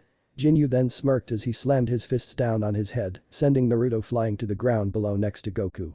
With Towa. Interesting. Jinyu could never use the Kaioken in the original timeline. Just Goku's base strength and none of his techniques. Curious, she said as she didn't allow that with her own abilities. Towa then observed the fight some more and noticed something. It's only a ×2, which is probably his limit, she said with a nod of understanding. Jinyu could unconsciously access it, but only up to 2, unlike Goku who can access x10. Back with Naruto. Naruto groaned as he laid on the floor by Goku. How you holding up? Naruto asked the bleeding man. I'll be okay, he only broke the skin, Goku groaned out as he held his chest and used some Kai to try to stop the bleeding by cauterizing the wound. What the hell did he do? It felt like his power doubled, Naruto said. He accessed my Kaioken technique. It's a multiplier that the more you increase the more damage your body will take. Goku answered. Naruto nodded at this and looked at Jinyu, who took off with J's hole still using the Kaioken. I'm gonna assume it's meant to be used in short bursts. Naruto asked as he approached Goku. On at higher levels without training, yes. I can indefinitely use the technique up to x5 if not higher. Goku said. Well, that reckless idiot is heading for Frieza's ship, so we better get moving, otherwise he's gonna hurt Krillin and Gohan, Naruto said as he shouldered Goku and flew them both towards the ship. Thanks, Goku groaned out. Hey, you saved me from that guy's trick, so I'll get you your body back. I promise. Naruto said. How? Goku groaned in pain. He's a reckless idiot. Eventually he's gonna realize your body isn't suited for him and want to switch to mine, Naruto explained. Goku then nodded at this. That's my opening to take the hit? He asked. Exactly, so be ready. His red-skinned groupie can be dealt with after, so stay back until the moment happens, Naruto said. They soon saw a massive ship and felt some powers fighting. Well, it seems Frieza is flying elsewhere. And look at that. Idiot is clearly overcompensating with a ship that size, Naruto smirked. Huh? Goku asked, not getting it. Never mind, look, Krillin and Gohan are fighting Jinyu, Naruto said, pointing to Gohan currently punching Jinyu in the face. Ah. My face. Jinyu shouted. Shut up, you body-stealing jerk. Gohan yelled as he kicked Jinyu in between the legs. Aye. Jinyu shouted in agony. Naruto, Krillin and Goku winced at this. Your kid has a mean streak when mad, Naruto said with a chuckle at Gohan's willingness to fight dirty. But Frieza. The Emperor was currently flying towards some still living Namekians when suddenly. Aye. A loud shout of pain was heard by him. What the devil? That sounded like Jinyu. Oh well, I'm sure he's fine. Learn the secret to using the Dragon Balls first, find Jinyu later, Frieza said boredly. Back to the fight. Captain. Ah. Jais yelled as Vegeta slugged him in the stomach. Eyes on me, I would hate to kill you while you're not paying attention, Vegeta said with a grin. Why, you were a weakling when me and Berter fought you, Jais groaned out. And thanks to that I am much stronger now, so now I can finally send you to your friends to hell, Vegeta said as he charged a blast in his hand. Filthy Saiyan. Jais yelled before Vegeta blasted him, making a massive explosion which incinerated him instantly. Ah, that was satisfying. Now where's Jinyu? Vegeta asked. Meanwhile, nearby Jinyu was slowly recovering from Gohan below the belt attack. Hey, you good? Naruto asked Jinyu. Jinyu said nothing as he slowly took a stance. I'll do it again if you don't give my dad his body back. Gohan yelled. Please don't, Gohan, I may not feel it now, but I will when I return to my body if you keep doing that, Goku said with a wince. Sorry kid, I got a better body in mind to take change now. Jinyu shouted, firing his body change at Naruto. Got you, Naruto smirked as he quickly grabbed Goku and threw him into the beam. Damn it. Jinyu growled as he was back in his original body. Oh god, the pain. Goku shouted, now back in his body. Gohan's eyes widened at this as he frowned at his dad's cries of pain. And that's why we don't do that, kid, Krillin said with a wince. I don't know, it may be funny to watch the prince get his crotch kicked in, Naruto joked. Change no, Jinyu was yelling before Vegeta struck him in the back, sending him down to the ground and slamming into the dirt. You know, I'm really looking forward to finally finishing you off, Jinyu. Once and for all, you worthless excuse for a warrior. Warriors do not pose or skip or dance. Vegeta yelled. I wouldn't monologue, he may try your body out next, Naruto said. Shut up. Do I look like Zarbon? You're next after I kill this fool. Vegeta yelled as he flew down at Jinyu like a rocket. That's not what I owe, for fuck's sake, Naruto growled as he saw Jinyu on the ground with a smirk as his body glowed. Naruto flew towards Jinyu, saw a frog nearby, grabbed it and threw it into the beam. Ribbit. Jinyu's body now croaked as it hopped away. What the? Vegeta said as he stopped in midair. That's what I meant, you idiot, Naruto said with a sigh of relief. What's going on? Vegeta yelled, clearly frustrated. That idiot has the ability to switch bodies with his opponents, Naruto explained. Then why the hell didn't he ever use it on Frieza? Vegeta yelled. He said Frieza wasn't stupid enough to give him the opening for that, Naruto explained. Bullcrap, he sits in a floating pod every day drinking wine. There were plenty of times he could have done that. Vegeta exclaimed. You can relax and be alert, Vegeta, Naruto said with a shrug.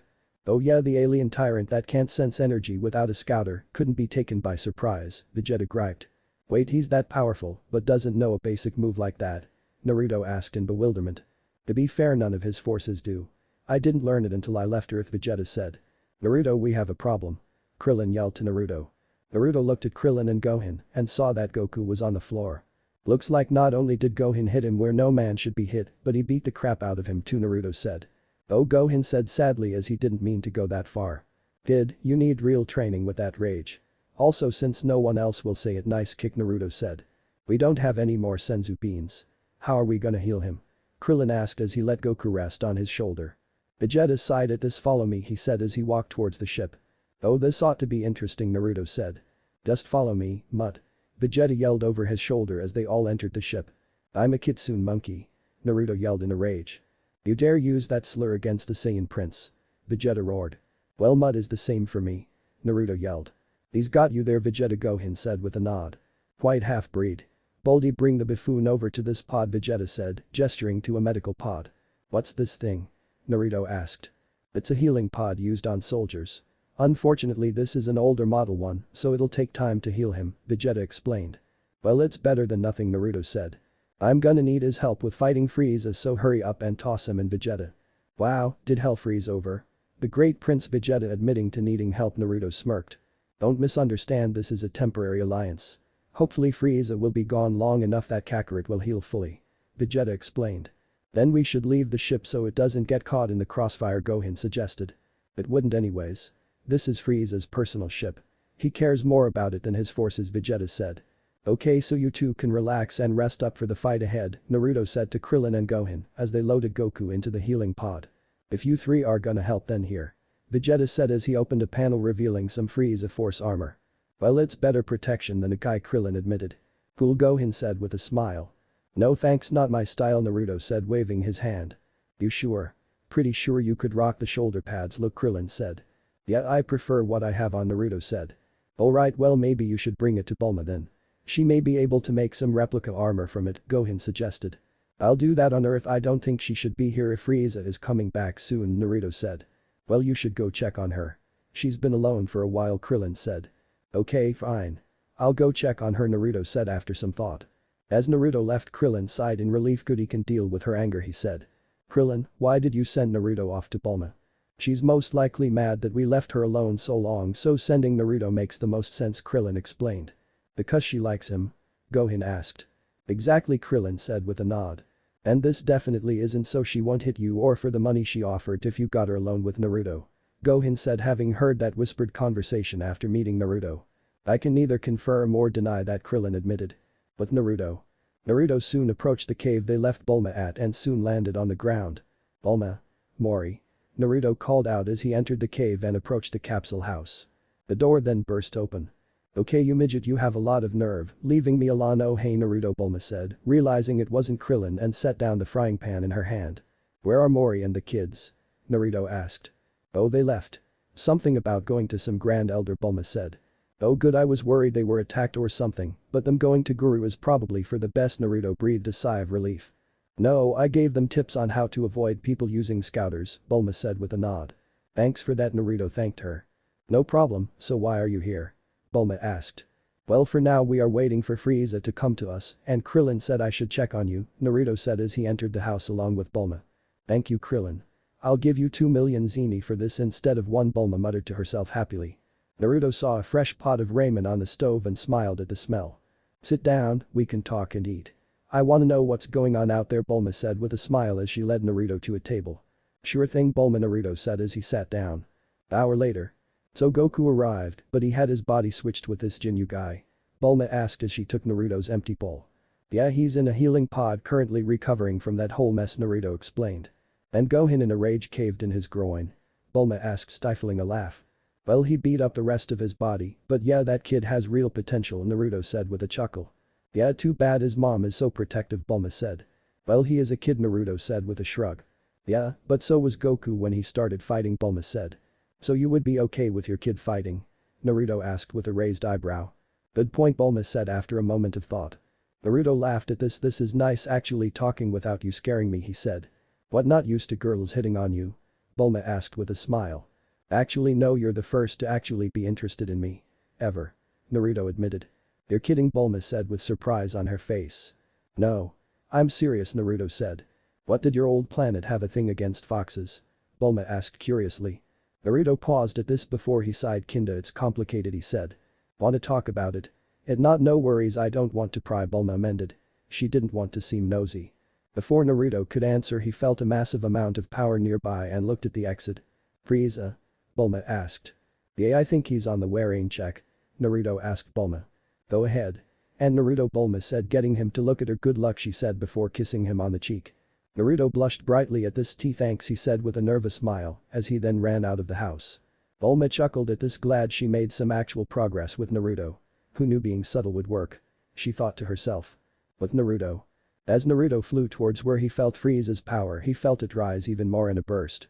Whoa, he thought as he started to sweat. Did you may want to transform for this guy, Kurama told him. Yeah, with my potential unlocked I may be able to handle a tail or two without going nuts, Naruto thought as he flew. He soon saw the battlefield where Vegeta and Frieza were fighting, only Frieza looked slightly different. He was tall. Very tall. And his horns now pointed upwards after a curve from his head. Parts of his armored skin looked more white than his previous form. Currently Frieza was attacking Vegeta, who was helpless to stop him as he hit him down into the dirt. Naruto saw that Gohan and Krillin were nearby with Den by some rocks. The hell is Den doing here? He asked as he landed. Before he could get an answer, Frieza turned to look at Naruto and smiled. Ah, the Kitsune boy. I was wondering if you would show up. Frieza said as he was currently crushing Vegeta's skull beneath his foot. Yeah, well, I'm here, so let's do this, Naruto said as he took a stance with his katana ready to fight. Oh, how cute. You think you can fight me after I transformed? This form has a power level of 1 million, boy, Frieza chuckled. And who said you're the only one that can transform? Naruto asked with a smirk as he was then engulfed by a dark orange aura. Heiya. Naruto shouted as he powered up. With Towa. Yes, my pet. This is what I've been waiting to see. Show me your true power. No more holding back against these fools. Show me why I chose you to be my successful project, she said with a smirk. Back with Naruto. As Naruto continued to power up, a second tail grew next to his first tail. Oh ho, so the more powerful you are the more tails you have, Frieza said with a smile. You're about to find out. Naruto yelled as he shot forward at Frieza, his katana ready. Frieza used this moment to lift Vegeta up with his foot and toss him directly into Naruto's path. Hoping to have the fox skewer the Saiyan prince. Naruto smirked and in an instant Vegeta and Naruto switched places and he swung his katana down, slicing Frieza's tail. What? Frieza shouted as he felt his tail get cut from his body. I think this is a better look for you, Naruto said with a smirk. I will mount your head where my tail used to be. Frieza shouted in a rage. Interesting offer, but I'll pass, Naruto responded calmly, not intimidated in the slightest by the Galactic Emperor. Frieza flew at Naruto in Mach speed, punching the boy across the face, smashing him through nearby plateaus, with Naruto spinning through the air after coming to a halt. Naruto took a stance then charged at Frieza, the two fighting across the sky, throwing rapid punches at one another, Naruto hitting, dodging, and countering each other's blows. Naruto kicked at Frieza, who sidestepped his assault, only for Naruto slam his fist into his gut, making his cough up spittle and purple blood as his eyes widened in pain. Storm Rush. Naruto shouted, coming out with his ultimate close combat style attack, striking at the tyrant hard and fast as possible, throwing him to the ground so hard that it kicked up a cloud of dust before his feet stomped down on Frieza's chest, causing him to cough up a glob of blood. Naruto smirked, seeing the monster in pain. Naruto jumped back as Frieza got up to his feet, growling in anger as his eyes twitched at the sight of the young shinobi warrior. You miserable worm. Frieza growled before he gave out a loud roar as his energy exploded around his body as he began to undergo another transformation, cracking the ground underneath him, the force pushing Naruto back a bit as the tyrant began to change his form. Naruto grit his teeth, sensing the power start to rise up even higher than before. The shaking soon stopped as the dust cleared away, revealing Frieza in his new form. Wow, you're even uglier than before. Naruto smirked. Haha, we'll see how long that confidence will last you after this. Frieza shouted as he fired off a death beam at Naruto, who just barely managed to dodge the incoming attack, shocked at how quickly the speed of the attacks had increased. Frieza laughed sadistically as he unleashed a barrage attack of death beams upon Naruto, forcing the young warrior into a deadly game of avoiding the beams, with several managing to hit and cut Naruto on his shoulder, cheeks, knees, and legs. Okay, you asked for this, you annoying little bitch. Naruto growled as he went on all fours and released his demonic power with a roar. Red energy bubbled around him as a third tail formed from Naruto's body, making him even more animalistic. Frieza growled as the more feral-looking Naruto was on all fours, glaring at him. Frieza huffed heavily, glaring at the boy with a mixture of anger and annoyance. Since he had arrived, this boy had been nothing but a pest on his life, and like all pests who stood in his way, Frieza would exterminate them. Die. Die. Die. Die. Die. Die. Die. Frieza roared, firing off a barrage of attacks on Naruto, cheering forward, jumping over a few of the beam shots as he ran off on all fours towards the Frieza. As he did, he closed his eyes, taking focus, forming 8 more clones in the 3 tails cloaks. They gathered in energy through their mouths and fired off a stream of energy towards the evil emperor, forcing Frieza to dodge by taking into the skies with 4 of the clones in hot purist after him, flying through the air as purple and red blurs clashing against each other throughout the sky. Naruto took a stance and fired off multiple demon bombers. Frieza grit his teeth as he flew across the sky avoiding the bombers, along with the clones he faced. He saw one throwing a burning punch, his direction he gripped him back the wrist, smashing him into another clone, then fired off a frenzy of shots down to the ground, blasting 3 more clones. He narrowed his eyes, then charged at the one Naruto in close to him punching him across the face, spilling blood down his lip, conforming him to be the real one. He swiped down his tail over Naruto's head, knocking him down into the water diving after him. As he flew down towards Naruto however a blast of fire shot from the water, nearly incinerating the Emperor as a beam of flames passed by him and also quickly evaporated soak water, leaving Naruto in a large rocky hole in the water as water kept evaporating from the heat he was putting out. "You dirty mutt." Frieza growled as he sent a large purple ball at Naruto, hoping to incinerate the feral warrior. However he was hit from behind sending him into a small island. "What?" Frieza roared as she stood up to see a Namekian had kicked him from behind. One wearing a purple guy, white cloak and white turban on his head. "So this is him?" the Namekian asked aloud. This must be Piccolo," Naruto thought as he jumped from the water landing next to the Namekian warrior. "It appears I missed another of you filthy slug people. I'm actually finding this whole situation dull now. Maybe I should just end this now." Frieza growled angrily. Losing his patience with what these cretins had cost him throughout this Namek mission. Naruto froze as Frieza appeared right behind him smashing the back end of his tail into his cheek, knocking him back a good distance, only for him to appear waiting for him to deliver a hard punch to his face smashing him into the dirt. Naruto's forehead leaked blood along with his lip as he struggled to get back up from the force of Frieza's fist. Naruto got to his feet but soon was struck in the chest by Frieza's fist, his eyes widened in pain as he vomited a massive glob of blood littering the grass. Frieza smirked slapping Naruto's side, again crying out in pain. Frieza flew in after Naruto, unleashing thousands of rapid punches on Naruto. Naruto grit his teeth as he laid on the ground his clothes torn and shredded. He tried to stand up breathing heavily as he staggered to his feet looking off at Frieza clenching his fist as he started to gather large amounts of energy. "I'm not done yet." Naruto roared. Demonic fire burst. Naruto shouted firing off every ounce of power he had combining his elemental energy into 5 attacks of fire, wind, water, earth, and lighting toward Frieza, combining into a massive swirling orb. Frieza's eyes widened as the attack came his way engulfing him whole. However a burned third form Frieza emerged from the blast angrily rushing at Naruto before Piccolo flew and intercepted the tyrant. "For all the Namekians you've killed, I will end you myself." Piccolo yelled as he punched the third form Frieza in the face. Doing absolutely nothing to the Emperor. "I'll deal with you first." Frieza growled as he grabbed Piccolo's hand and tore his arm off in his fury. I must admit I enjoy the screams you all make, even if you can regrow them," Frieza says as he evilly smiled at Piccolo's pain. But his enjoyment was cut short as Naruto kicked him away from the Namekian as he regrew his arm. "Stay alert." Naruto growled out. "Okay, that's it. I've had enough of all of this." Frieza roared angrily. "You have all been thorns in my side for far too long." The Galactic Emperor growled losing his patience and cost him his immortality, his subordinates, his scouters, everything. They needed to pay in blood for what they cost him. "Bring it on you freaky looking overgrown dildo." Naruto growled. This made Krillin pause and hold his mouth as he sputt3D failing to hold his laughter back. "What's a dildo?" Gohan asked curiously. "You didn't hear that. Don't tell your mother." Krillin yelled in fear. "Ig." Frieza roared as his skin started to form large cracks, each glowing with red energy. Naruto froze at this as he felt Frieza's power raising rapidly and getting bigger and bigger. This is insane," Naruto thought as he started to sweat. "We can't compete with this." Piccolo thought as he knew they would die. Finally a challenge. Vegeta grinned as he felt Frieza's power rise. "How the hell are you alive?" Naruto yelled as he saw that Vegeta was healed and his power multiplied. "The little green child over there can heal apparently," Vegeta explained.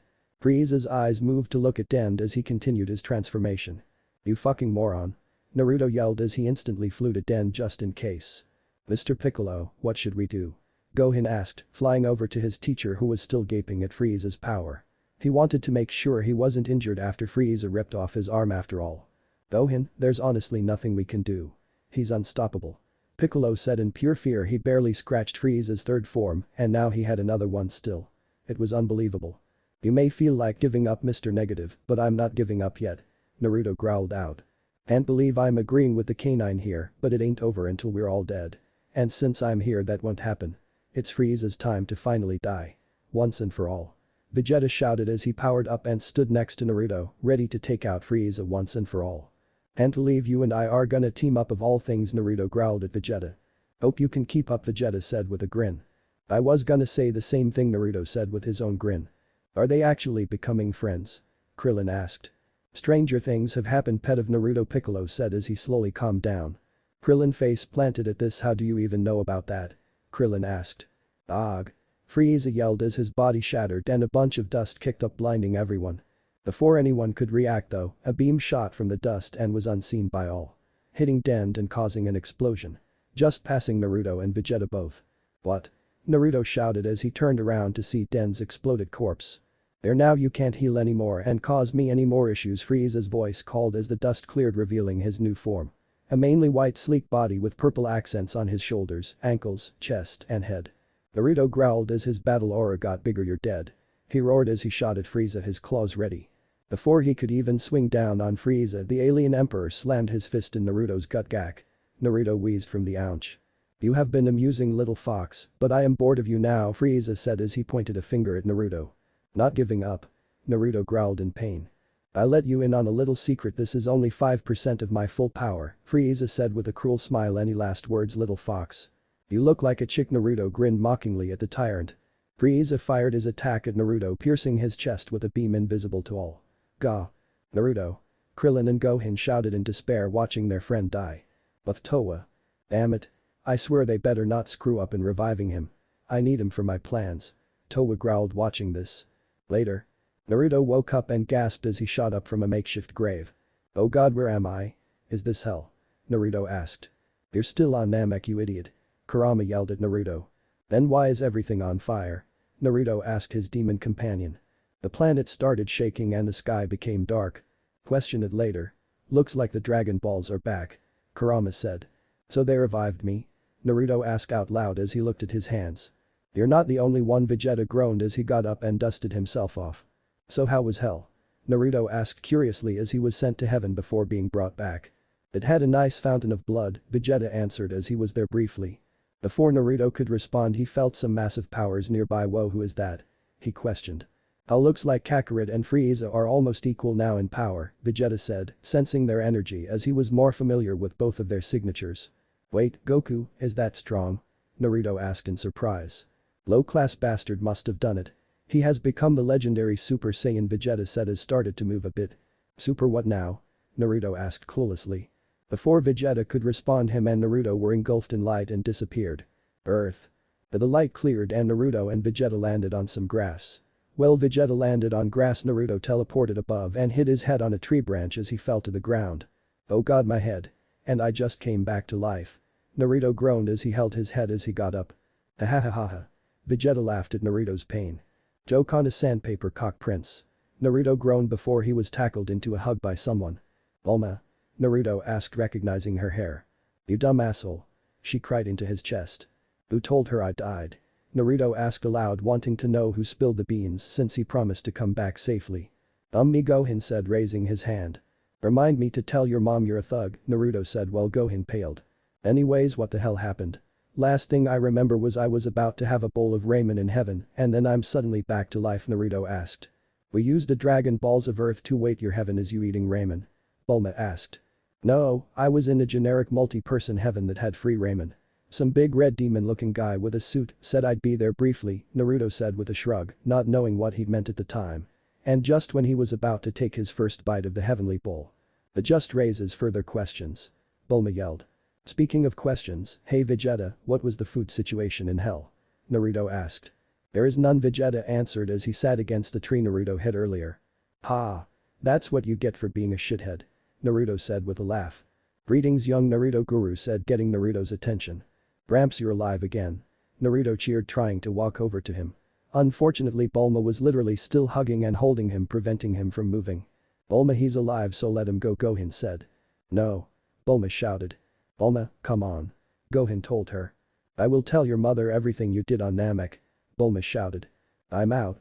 Gohan said, knowing when to give up. Bulma, if you let me go I'll take you on a date.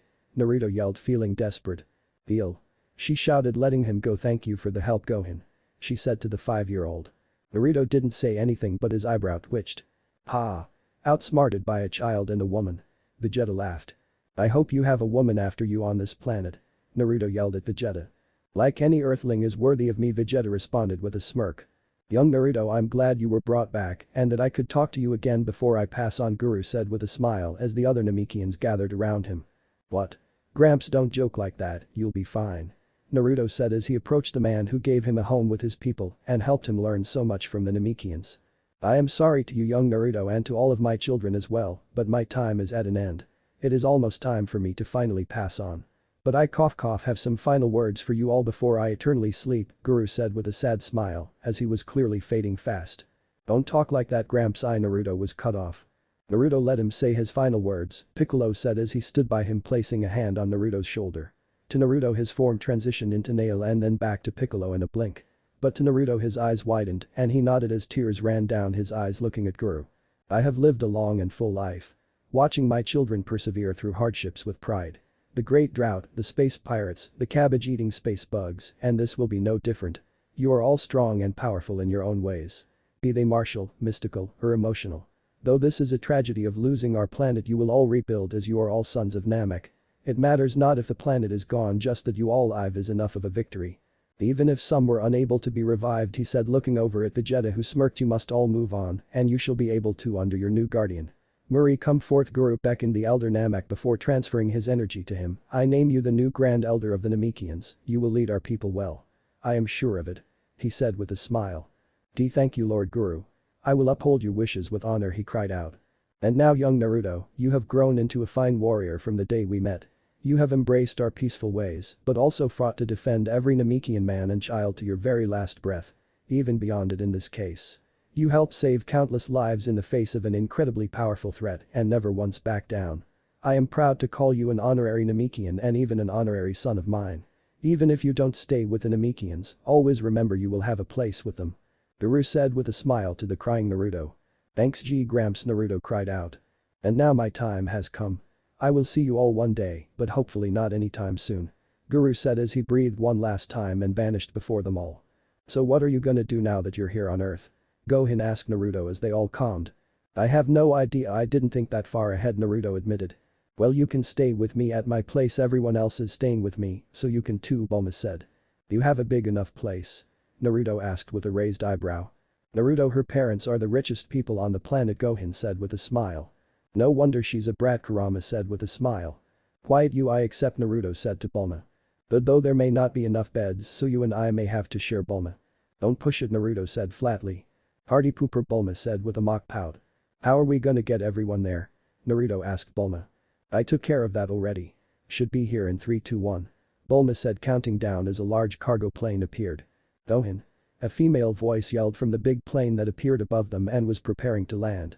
Oh no, Gohan sighed, wondering if he should run. Maybe I was better off dead, Piccolo muttered as he had no idea what Kai would do to him. He did kidnap her son to train him for a full year and then die, making her son travel to space where he almost got killed. So needless to say, Piccolo was internally freaking out from getting beaten by the woman with a frying pan. I told Dad not to bring her yet, Bulma sighed, knowing Kai would go overboard being here. Where is my baby? Kai yelled as she jumped out of the plane. Alright here, Mom, Gohan said nervously as his mom ran over. What happened to you? You're dressed as a delinquent. Kai shouted. Actually, miss, that armor kept him safe, Naruto said, hoping to help Gohan put a bit. And you are? Chichi asked. Oh, this is Naruto, he's a friend we made and he helped me and the others out a lot. Bulma explained. I helped keep this little guy safe, Naruto said with a smile as he rubbed Gohan's head. Nice to meet you, now where's your father? I have words for him, Kai asked Gohan. Gohan said, not knowing how to explain this one. Currently in a deathmatch against an evil emperor on an exploding planet, Bulma deadpanned. Of course he is, Kai sighed, I'll deal with him later then. In the meantime, young man, let's get you home. You have a lot of studying to do, Kai said to Gohan as she put him on the plane. Later, Gohan, I'll be sure to visit you, Naruto said. Well, that went better than when Krillin went to their house to explain Goku's death, Bulma. He died before this? Naruto asked curiously. Yup, Bulma answered nonchalantly. By the way, where's Krillin? Naruto asked. Frieza killed him and he was revived with the Dragon Balls before, so he can't be brought back, Piccolo said as they all got on the plane. Couldn't you just use the Namekian Dragon Balls to revive him then? Naruto asked, pointing to the giant balls being loaded into the plane. Wait, their Dragon Balls can revive people multiple times? Bulma asked. Yeah, they can't multi-resurrect, but can revive someone as many times as possible, Den said. You would think they could power up their Dragon Balls to do both just in case, Naruto said with a sigh. It's based off the strength of their creator, Dend explained. And you just make it so you only have 2 wishes in exchange for being able to revive multiple people? Naruto asked. This caused the Namekians to go silent. It would still mean you most likely can't resurrect someone multiple times unless the creator or guardian is incredibly powerful. Murray explained. I'm sure given the time you could figure it out, Gramps, Naruto said with an encouraging smile. Are you just gonna call every Grand Elder Gramps? Piccolo asked baffled. Shut up, Nail, Naruto responded. I'm not Nail, Piccolo said. Eeg, Naruto answered smirking. Briefs compound. So this is your new friend? Dr. Briefs asked his daughter as he and his wife were being introduced to Naruto. Yup. I'm just gonna leave you 3 alone to get acquainted, Bulma said as she left the room to check on the Namekians in the compound. Does that happen often? Naruto asked them curiously. Not really, the last guy she brought home was Yamcha. And he wasn't as cute as you, Panchi said with a smile at Naruto. Oh yay, the asshole that cheated because he got famous, Naruto said with a nod. Ah yes, I remember that. Bulma took my flying car and my gun and hunted him for a week, Dr. Briefs reminisced. Naruto laughed at this, finding this funny. Ah, I wish I had seen that. Naruto grinned. I have the footage, wanna see it? Dr. Briefs asked with a smile. Oh yeah, I need to watch this, Naruto said. Later. How are things, Goyo, for crying out loud? Bulma yelled, seeing her dad and Naruto watching TV. Okay, this is the part where Bulma kicked him so hard he spoke like an opera performer for a month, Panchi told Naruto while she served him a drink. Here it comes, and Dr. Brief said with a smile. They then heard a cracking sound and a high-pitched squeal. Oh ho. Nice. Naruto said as he laughed at Yamcha's deserved misery. Hey Bulma, how's it going? Oh come on. A telepathic voice asked in her head, one she recognized as Yamcha when he. Yamcha, I explained this already, we are done, we can be friends, but that's it, Bulma said with a sigh. Not that, why are you watching that video? He asked. Oh, Dad was showing my new my new friend Naruto the video, Bulma responded. You trying to show him what happens if he's dumb enough to cheat like this guy? A male voice asked. Boy. Yamaha yelled. Hey Tien, Bulma said, I'm surprised King Kai is letting you all speak to me, she said. Oh, he's passed out currently. Gregory accidentally hit him with a mallet, a younger male voice said. Hey Chaitsu. Good news, we have a way to revive you and Krillin, so stay put, Bulma said. As she always talked to herself. Naruto whispered to Dr. Briefs. This is new. Be prepared for anything she may do. Don't let her access any of your holes, Dr. Briefs whispered back. Naruto paled at this while he held Kurama's sword, hearing the fox's laughter. I like this family. Kurama yelled as Naruto groaned and slapped his face. Don't tease him, dear, I'm sure he'll be fine, but just in case here, Panchi said as she handed Naruto something quickly. Naruto looked and saw it was a multi-pack of condoms. Ahahahahahaha. Kurama's laughter echoed louder in Naruto's mind. Earth 1 week after planet Namak's destruction. The Namekians, their Dragon Balls, Vegeta and Naruto had all been moved to Capsule Corporation rather swiftly by Bulma. They had found out that the Dragon Balls would be unusable until they recharged for 130 days or 1 Namekian year. So far Naruto was just relaxing at Capsule Corporation. He had been enjoying his time on Earth. The food was great, he was able to eat something not cabbage for the first time in a while. Damn it, woman. I said I wanted that gravity room better than what Kakarot had. Vegeta's angry voice shouted. Though he could do without having to room with Vegeta. His options were bunk with Bulma or bunk with Vegeta. He chose Vegeta and was instantly regretting it. Would it really be that bad to bunk with her? He was currently thinking as he tried to enjoy his sandwich, weighing his options. And I told you my dad is working on it, you uptight asshole. Bulma's voice shouted back. Sigh. This is gonna be a long 4 months. Naruto sighed in resignation at being the one who will most likely break up this argument. Again. Naruto got up from the table and exited to see Bulma and Vegeta glaring at each other. Okay, I have had enough of you two fighting while I try to eat. First it was the argument while I was eating ramen, then the pork stir-fry argument, then the second ramen argument, and the third, and you know what, not the point. What the hell is with you two? He asked, annoyed at the constant arguing. He's the one with a bad attitude. Always wanting to train and yelling at us to get his ship ready. Bulma yelled. And if you all had the semblance of quality I'm used to, I wouldn't need to pester you worthless fools. Vegeta yelled. Quality? You're living in a rich family's house for free. Naruto yelled. I meant about the products, Fox. Although I'll say this is the 3rd nicest home I've been to, Vegeta admitted. Okay, look, if you want to train I'll tell you what, I'll spar with you, and if I win you have to calm the hell down and try to relax more, Naruto suggested. Fine, but when I win you not only have to get your woman in gear to have my ship ready, but you also must not eat that soup you seem to love for the duration of my stay. No way. I will never bet ramen. Naruto yelled. Okay, you don't want to give that up. Fine. Then you have to share it with me. I'm curious on the taste. Vegeta said. That's fine. Naruto said with a nod. Careful, Naruto Saiyans eat a lot, Bulma warned. Well, so do I. Who do you think ate your chocolate stash? Naruto said nonchalantly. You did what? Bulma yelled. I owe you an apology, Vegeta, Bulma said without turning her glare from Naruto. She was sure the prince ate it. I'll make it up to you, not that. Naruto yelled. A date. You and me. A romantic candlelight dinner. Huh? Sure, I have no problem with that, Naruto said with a nod. Careful, woman, that's his first date, Vegeta said with a hidden smirk. You sell out. Naruto yelled, regretting telling Vegeta that. I already know, Bulma said boredly to the two. Alright, let's do this spar. I want to see if you can keep up with me when you're not holding back, Vegeta said. Lead the way, your majesty, Naruto smirked. The three went outside Capsule Corporation into the front yard. This will be a fight worthy of my Saiyan blood. Aside from Kakarot and myself, you're the strongest on this planet. Vegeta said as he took a stance. Huh? Gohan is pretty strong, I recall he had to make Frieza try in his second form, Naruto said as he took his own stance. He has potential, I'll admit. However, it's only through fierce rage that power comes out. He'd be a worthy warrior if he let it fully out, Vegeta said, taking his stance. Well, he's a gentle soul, but I bet if I trained with him a bit, I could get him to Super Saiyan like his dad, Naruto said with a smirk as he baited Vegeta. If anyone will become a Super Saiyan like Kakarot, it will be me. Not his half-blooded son. Vegeta roared and dashed at Naruto. Sucker, Naruto thought before he moved to the side and charged a Rasengan in his hand before jamming it into Vegeta's chest. But the Vegeta shouted as he was sent spinning and flying into the picket fence. Hey. No hurting the house. Bulma yelled. Sorry, Bulma. I'll repair it if you want, Naruto said sheepishly. Due dates. Bulma yelled as the damage was minimal and could be fixed in an hour at most. Brah. Vegeta roared as he stood up. You bastard. He growled. Oh, relax, it's just a spar, think of it as a chance to get stronger by fighting a tricky opponent, Naruto said. DRRR, Vegeta growled before taking a breath. Fine. He breathed out before disappearing and reappearing in front of Naruto and uppercutting him. Sending him flying upwards. Men, Bulma said with a sigh as they started to fight in the sky. Exchanging punches only to block or dodge each punch sent in a series of fast movements. Oh, like you're not watching this to see if Naruto gets his shirt ripped off, Panchi said as she walked past her daughter with a mug of beer to bring to her husband. True, Bulma said with a smile.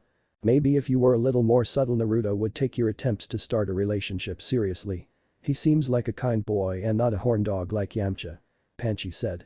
Maybe you're right, Bulma said, getting a smile from her mother, or maybe I need even more sex appeal, Bulma grumbled. Oh, you're plenty attractive, dear. Naruto is just not used to you being so forward, Dr. Brief said as he came outside. He talks to you? Bulma asked with a raised eyebrow. Both of us, Panchi answered. His exact words were she's attractive but very forward. If she toned it down, I'd definitely try for a relationship, Panchi said. Bulma smiled at this. He likes me. She said with a squeal of excitement. And we've lost her, Dr. Brief sweat dropped as suddenly Vegeta came crashing down to the dirt. Ha! I win. Naruto said with a laugh as he dropped down. You got lucky. Next time I will win. Vegeta yelled from the ground. Oh, Vegeta, I wanted to say that the ship will be ready for you soon, but I can't finish it until after this weekend.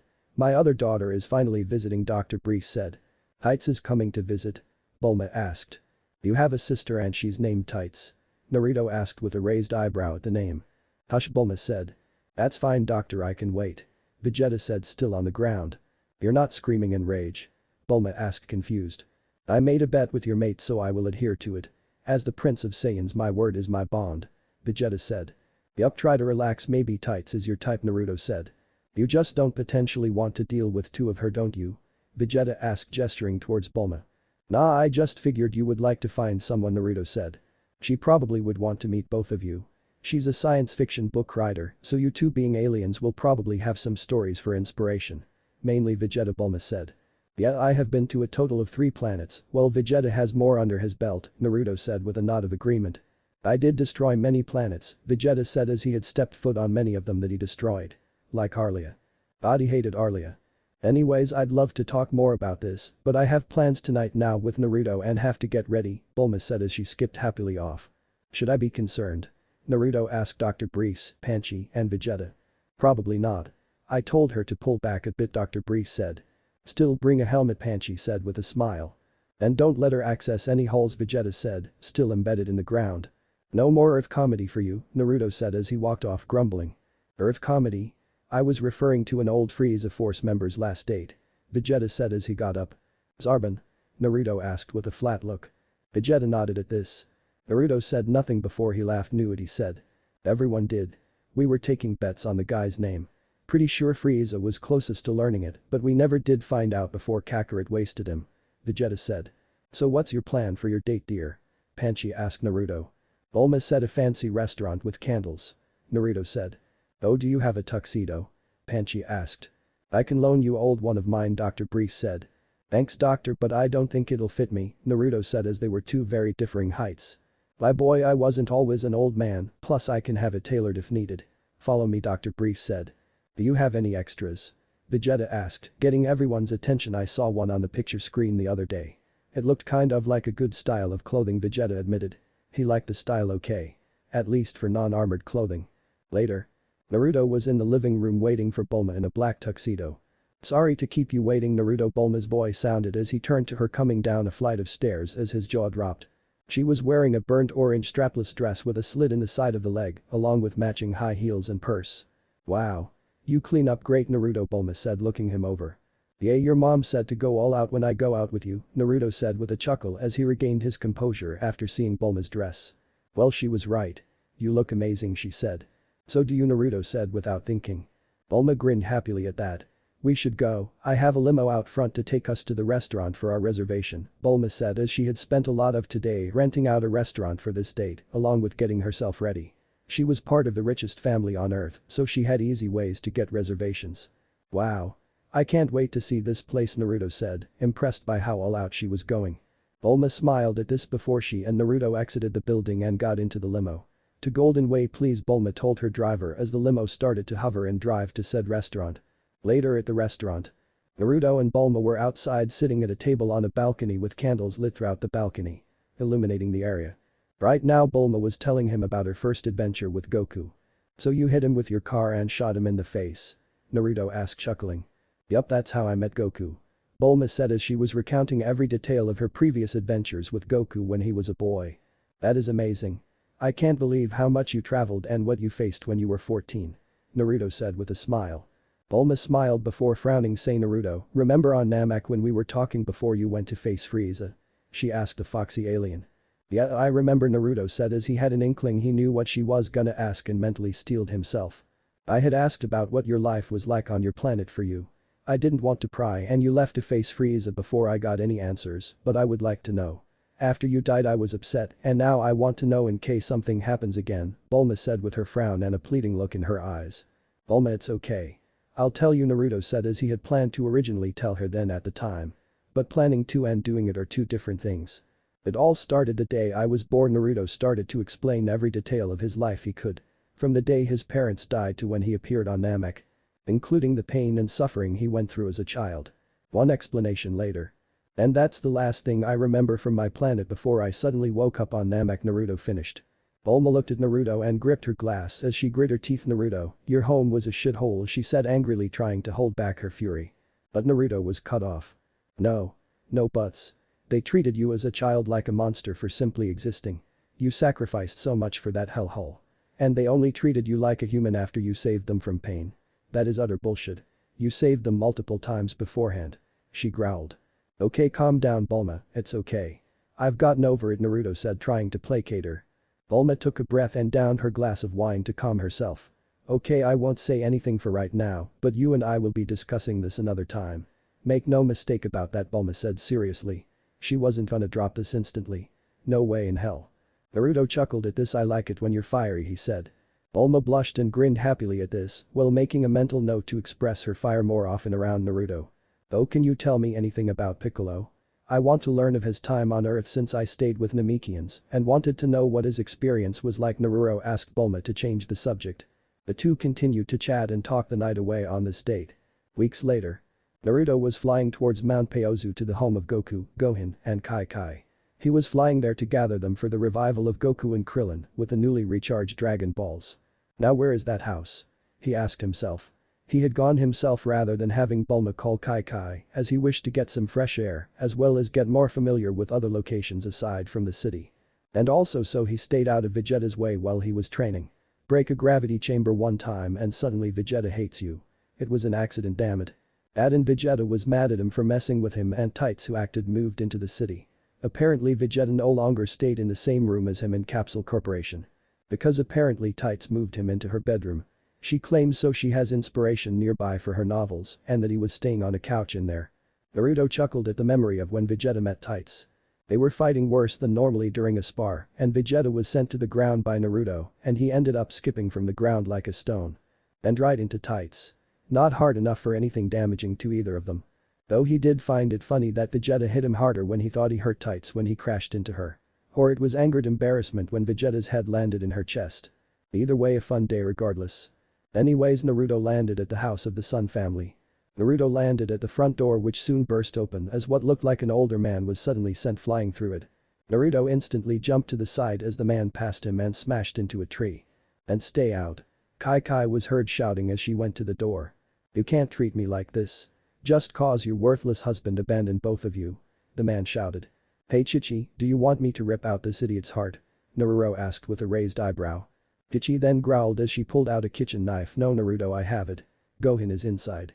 Please feel free to stay for lunch, I'll need your help hiding the body, she said as she rushed past him screaming a war cry as she charged the idiotic older man. I better ask Gohan what the hell is going on, Naruto said as he paused for a moment to watch this scene. Later.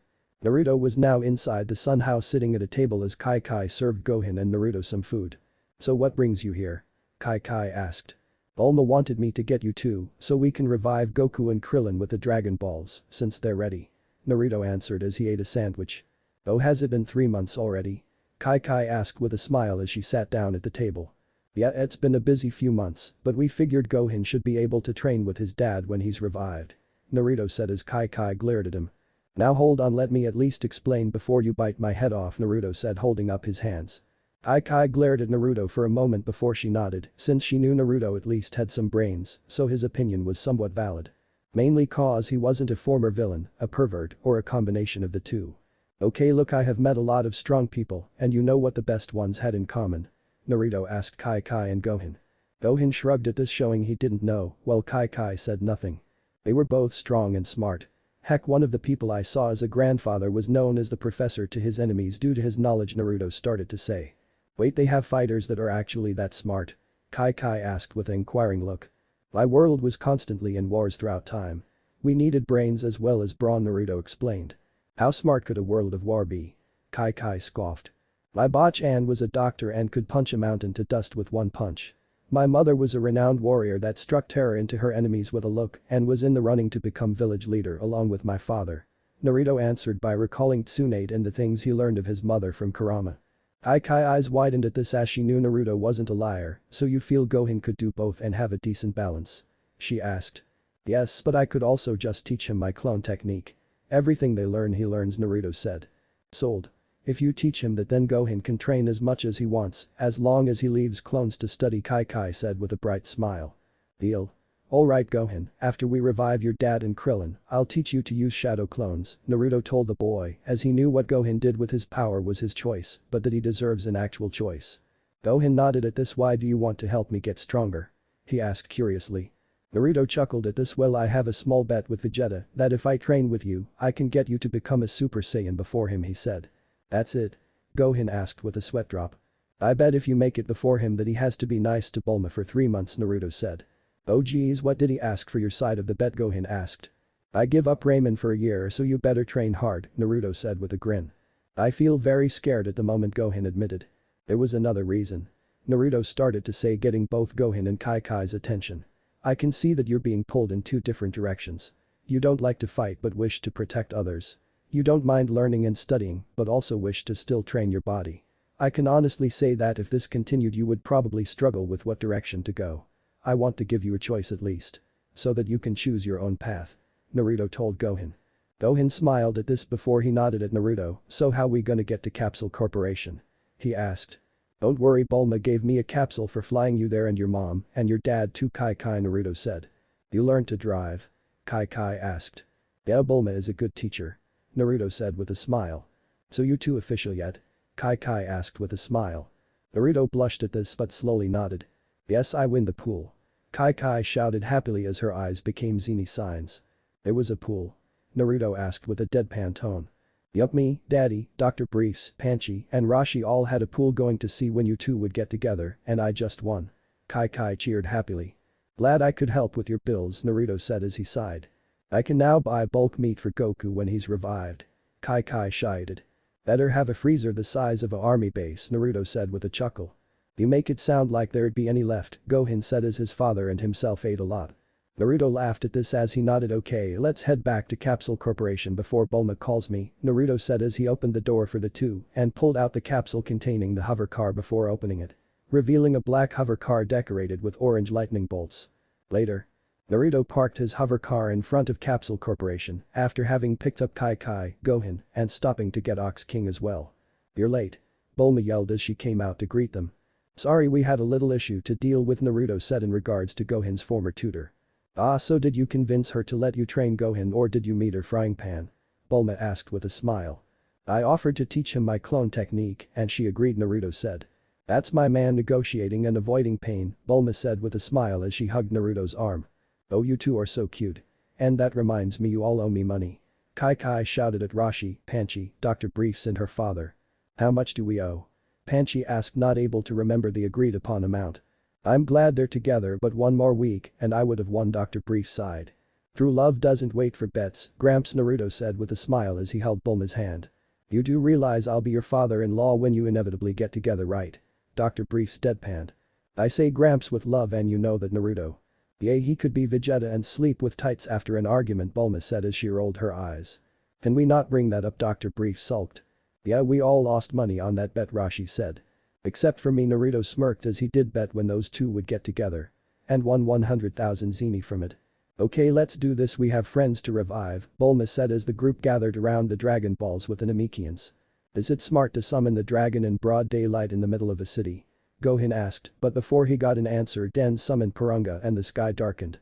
Wow, so that's Purunga, Naruto asked as he looked up at the dragon, ignoring the screams of panic in the city. Seriously, why did we do this in the middle of the city? Gohan asked as he was really concerned how no one else was coming to that same conclusion. They are used to crazy stuff happening at Capsule Corporation, kid, Naruto said with a chuckle. Case in point, Vegeta blowing up the roof, Naruto gestured to a giant hole in the roof being repaired. I am the dragon Purunga and I will grant you 3 wishes. Okay, Den, wish 1 is sending Goku and Krillin to Earth's check-in station so we can bring M here, Piccolo said, knowing that if they didn't bring them there, they'd revive in space and suffocate. We will send the souls of Goku and Krillin to the Earth's check-in station from the afterlife, Den said in Namekian. I cannot fulfill this wish fully, Purunga said. What? Naruto asked, confused why the all-powerful dragon couldn't do this simple wish. I can move the one called Krillin easily, but the one called Goku is not dead, so I can't move him to the check-in station, Purunga said. He's alive. Kai shouted. How the? Naruto shouted as well. Damn it, Kakarot. You can't even die correctly. Vegeta shouted. Okay, let's just move Krillin then, Piccolo said to Den, who nodded and repeated this to Purunga.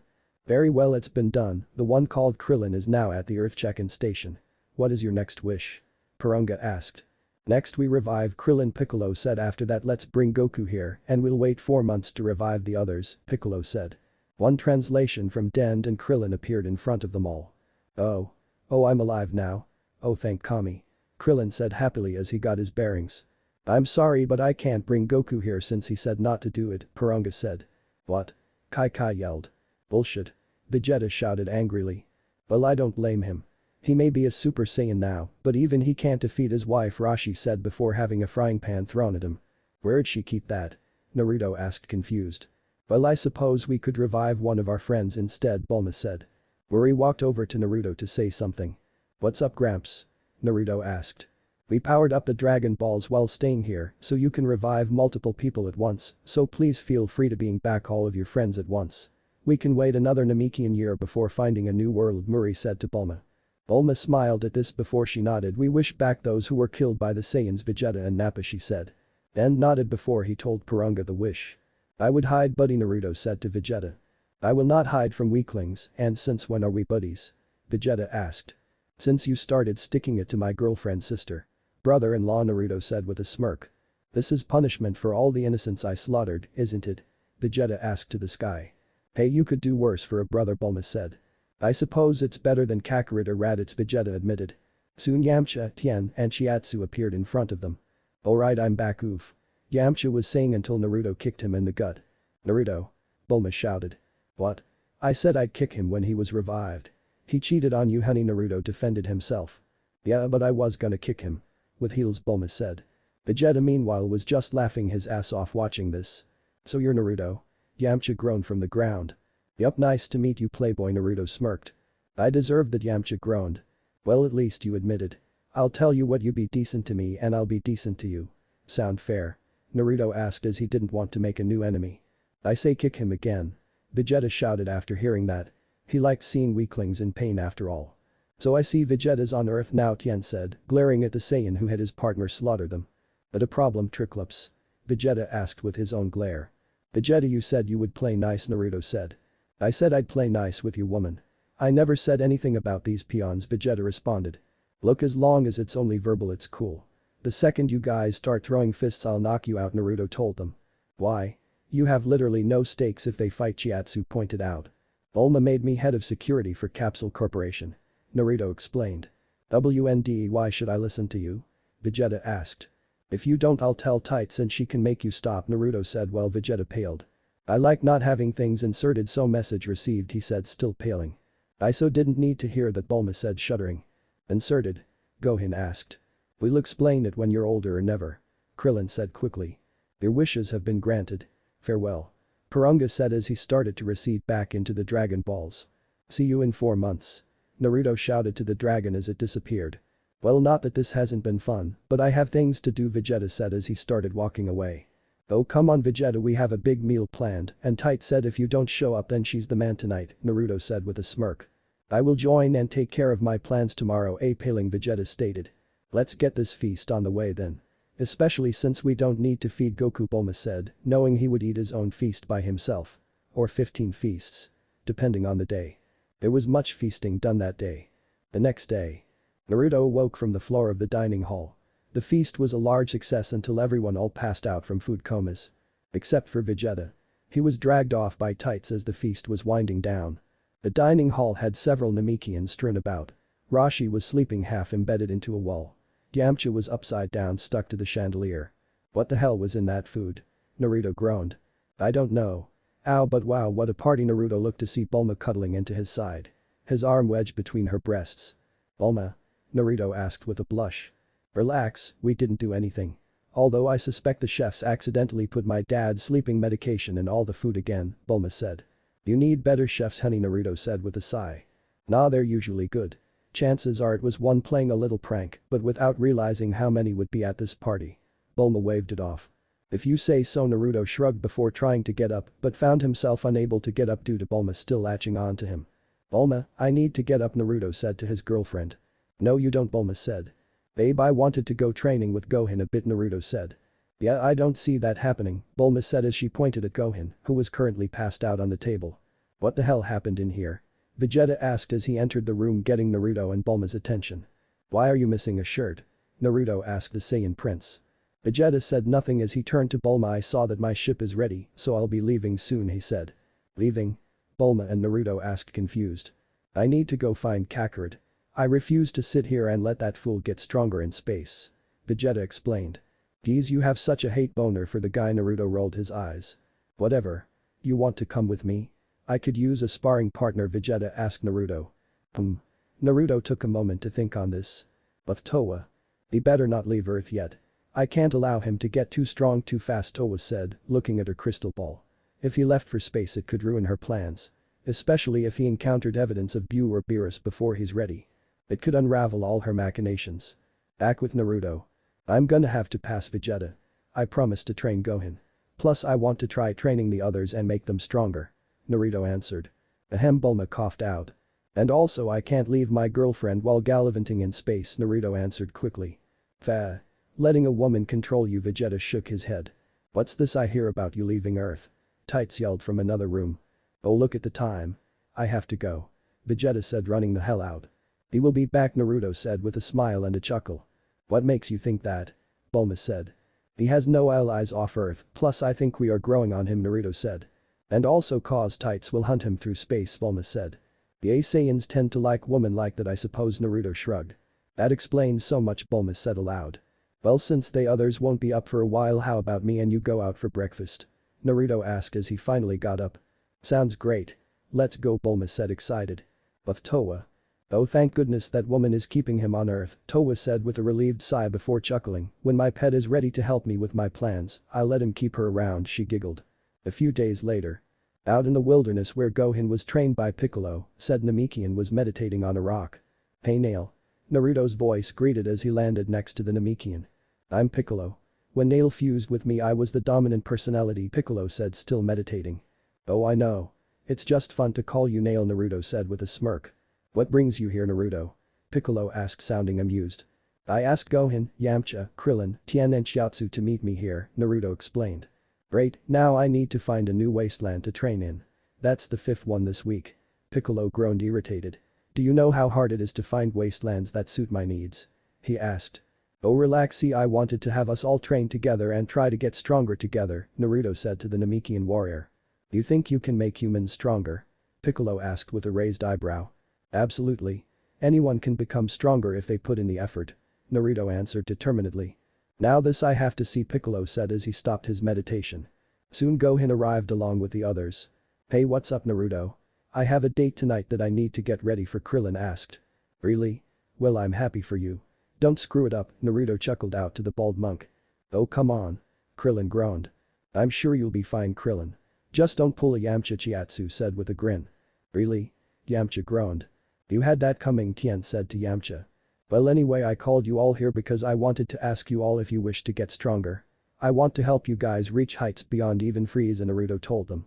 Do you think you can get us as strong as Frieza? Krillin asked, surprised. Well, maybe first form. See, what I want to do is have you guys learn tactics and techniques that can even the odds against a strong opponent as well as getting your power up, Naruto explained. And you think you can absolutely do this? Yamcha asked. Yes. Without question. Strength is more than power, and we can't always rely on Goku.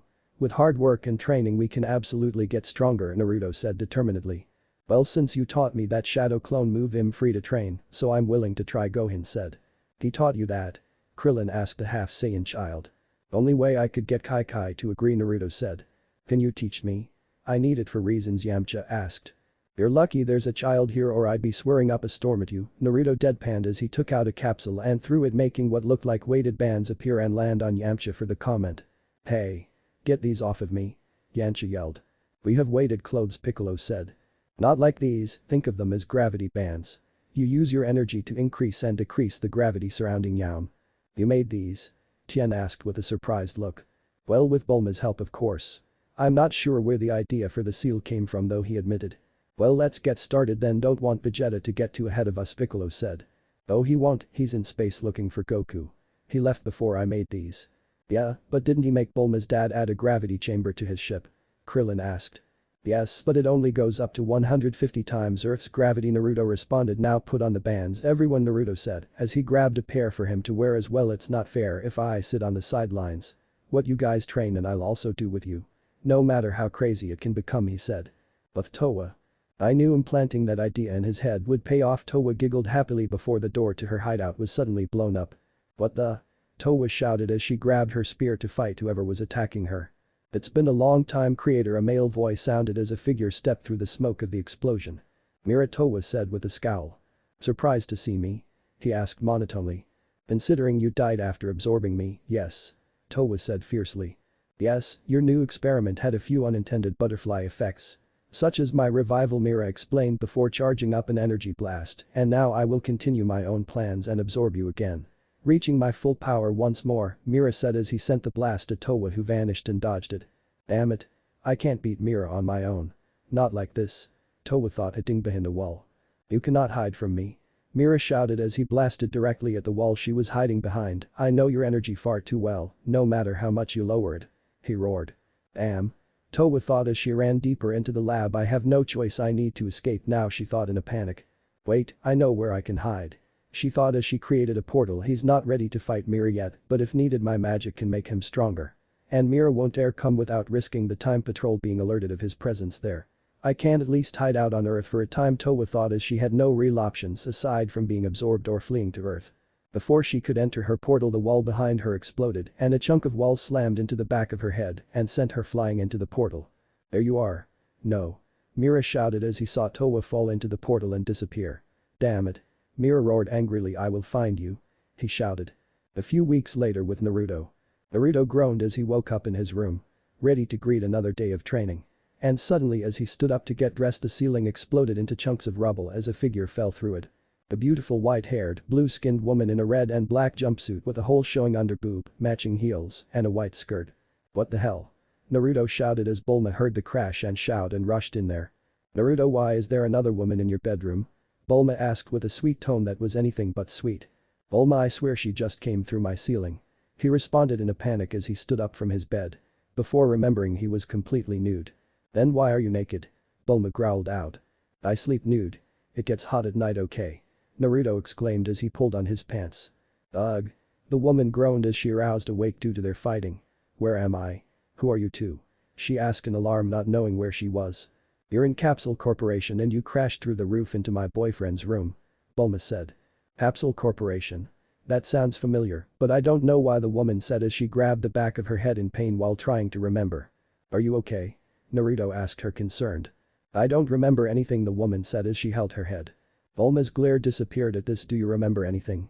A name?" "A name? I think mine is Towa.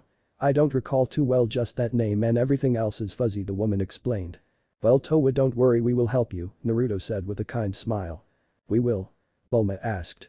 "Bulma," Naruto said with a frown. "Fine, but I'd decide on if she's in for a threesome down the line," Bulma said.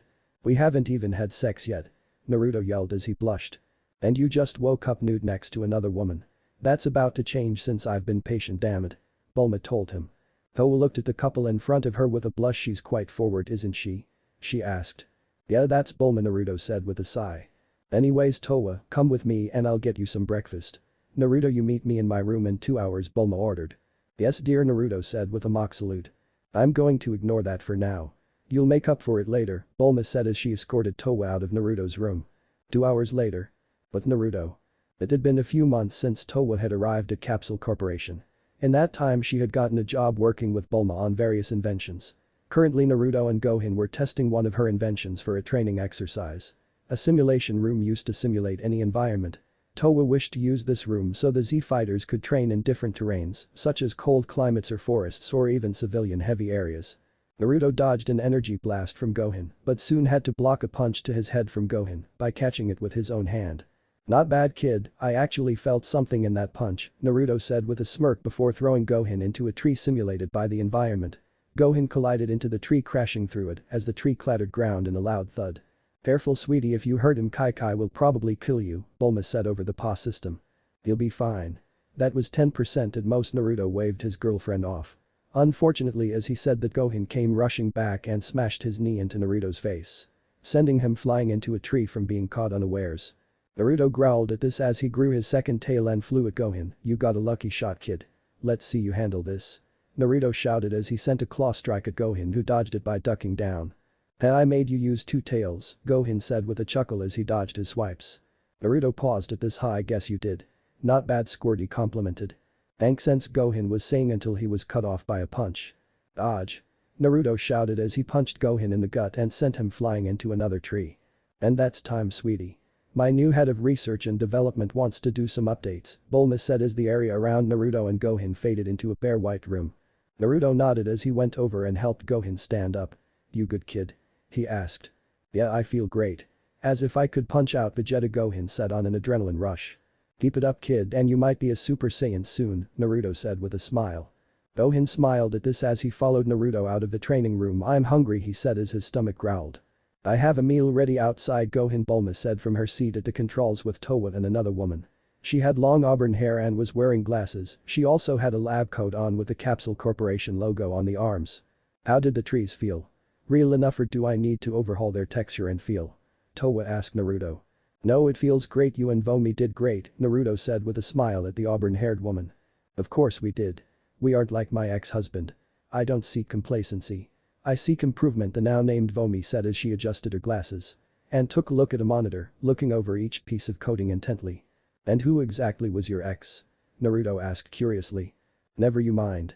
Now go eat, the food is getting cold, Bulma said, pointing to the door that led outside. But Naruto was saying before he was cut off. There's ramen, Bulma deadpanned. Fine, but I want you there too, Naruto said with a smile at his girlfriend. I'll join you both after we run some updates and calibrations, Bulma said as she rolled her eyes at Naruto being so sweet. Already on it, boss, you go on ahead, Vomi said with a chuckle at Naruto's pout.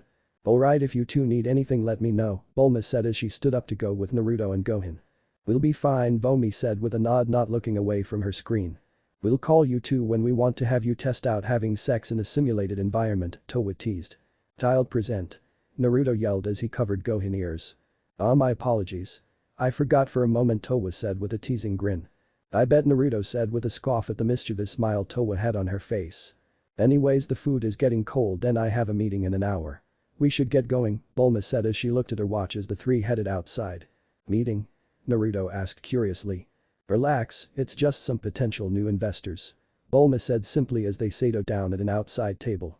As Naruto and Gohan started to eat, they heard a rumbling sound in the air above them. Is that, Gohan asked curiously as he stopped eating some meat. Save the ramen. Naruto yelled as he grabbed a bowl and Bulma taking both away as a giant pod fell on the table. I'm back, bitches. Vegeta's voice was heard shouting from the pod as soon as it crashed through the table. Oh good, now Tights can calm the hell down, Bulma said with a sigh of relief as her sister was on a warpath after Vegeta left due to being pent up. For Christ's sake, she threw Tien through 5 walls at one point. Tien. Let that sink in. That's how pent up she was. What's up, Veggie? Naruto smirked as the prince descended the ramp. What's up, Fox? Vegeta asked with a smirk of his own. Naruto laughed at this. I guess bass mellowed you out some. Naruto chucked. Well, that and I actually met some interesting people while I was off searching for Kakarot and slaughtering Frieza's weaklings, Vegeta said simply. Please tell me it wasn't one of Frieza's leftover soldiers. Naruto begged. No, I actually met some Saiyans that survived Frieza's genocide of my race. Vegeta said simply. Naruto and Gohan paused at this, surprised. You're kidding, Bulma said as she raised an eyebrow. I am not made of the fox. Vegeta said simply. The name is Bulma, you idiot. Bulma yelled as she threw a piece of meat at Vegeta which he caught and ate. Oh thank God, actual food. I was stuck living off cabbage, the Namekians snuck onto my ship for the most part, Vegeta said, as well he did do some hunting, he mostly had cabbage to eat. A pain Naruto knew very well. So what were these Saiyans like? Gohan asked curiously. Vegeta paused at this. One was a good warrior, but the other one was a coward and always fidgeting. Reminded me of my brother actually, Vegeta shrugged. You have a brother? The three asked. Long story. Not important. No, he's not like that weakling Raditz, Vegeta shrugged. So these two Saiyans you met friendly? Bulma asked, hoping this wasn't gonna be like Nappa and Raditz. Well, they are better than Frieza's army. They said they might come to visit in a few months. They have some business on another world for now. Something about an alien warlord they're investigating or whatever, Vegeta shrugged. They then heard a crash inside Capsule Corporation. Where is he? A female voice yelled. Oh, looks like you girl knows you're back, Naruto said with a snicker. I do not fear any woman, Fox, Vegeta said simply before feeling a metal wrench smack into his face like a boomerang. The woman with blonde hair stomped out of the building and made her ear over to Vegeta. Hey Tights, Vegeta said as he rubbed his head and scowled. There you are. Where the hell have you been? Leave for months after a fuck without a note or anything. Tights yelled at Vegeta. Child present, Naruto deadpanned at her but stopped when Tights' glare switched to him briefly. How did that wrench damage me? Vegeta questioned as he was bulletproof, so how did a wrench hurt him? Forget that for now, you need a shower, Tights said as she pinched her nose from the smell.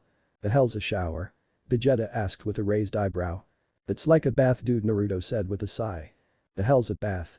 Vegeta questioned again. This got surprised looks from Bulma and Tights. Saiyans are disgusting, Bulma said as her face turned green. We are clean, woman. Is it similar to the cleansing pods and cleansing powder we used?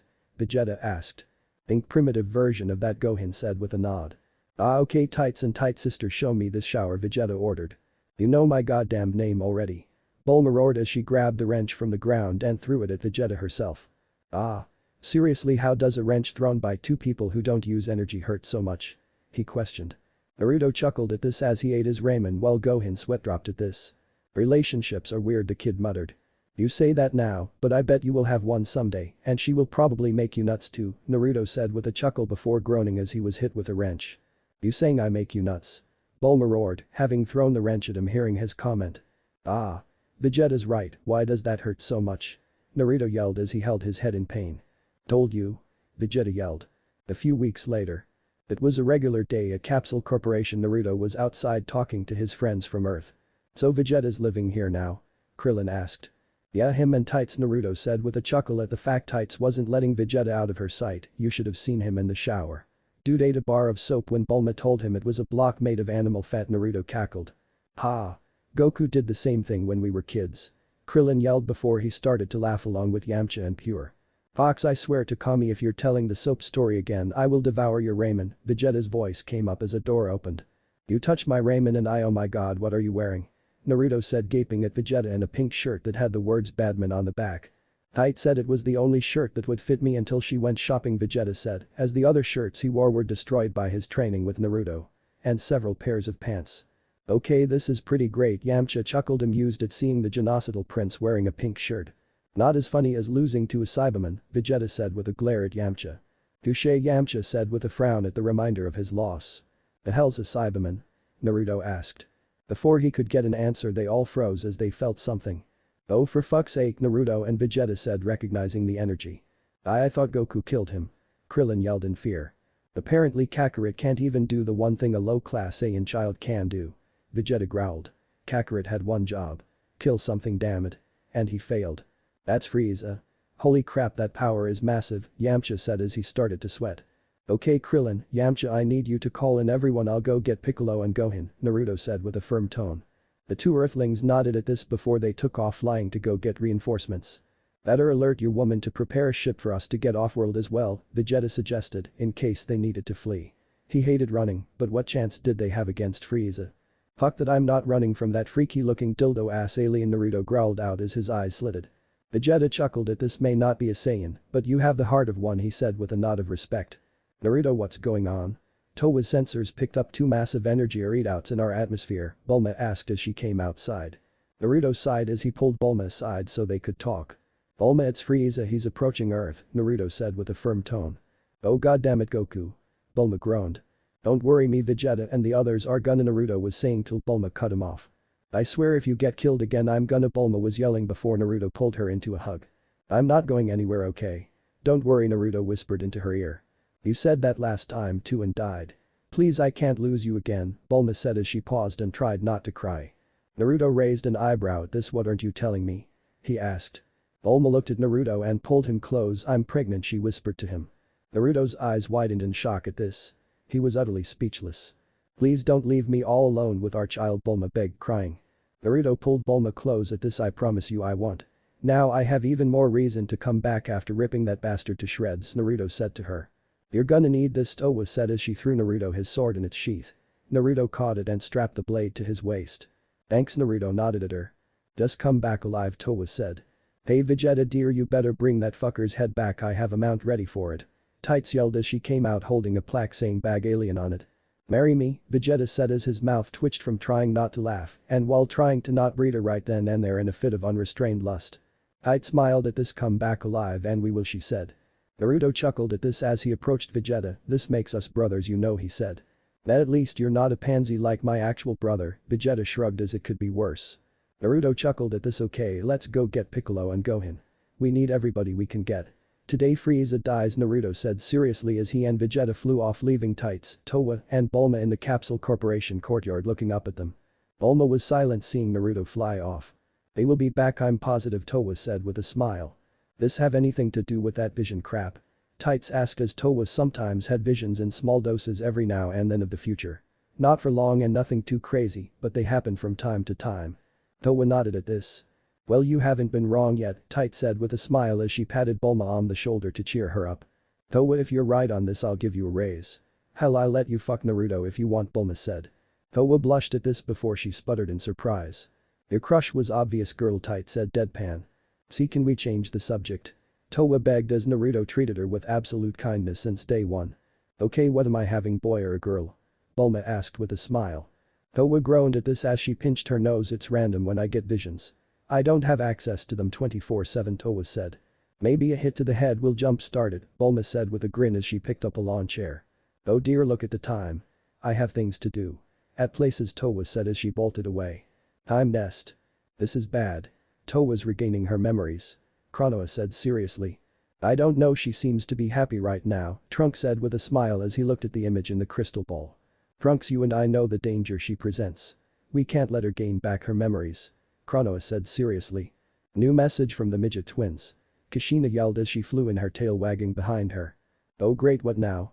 Does he want Godzilla brought to reality to fight the Z fighters? Chronoa groaned and asked as she looked at Kushina.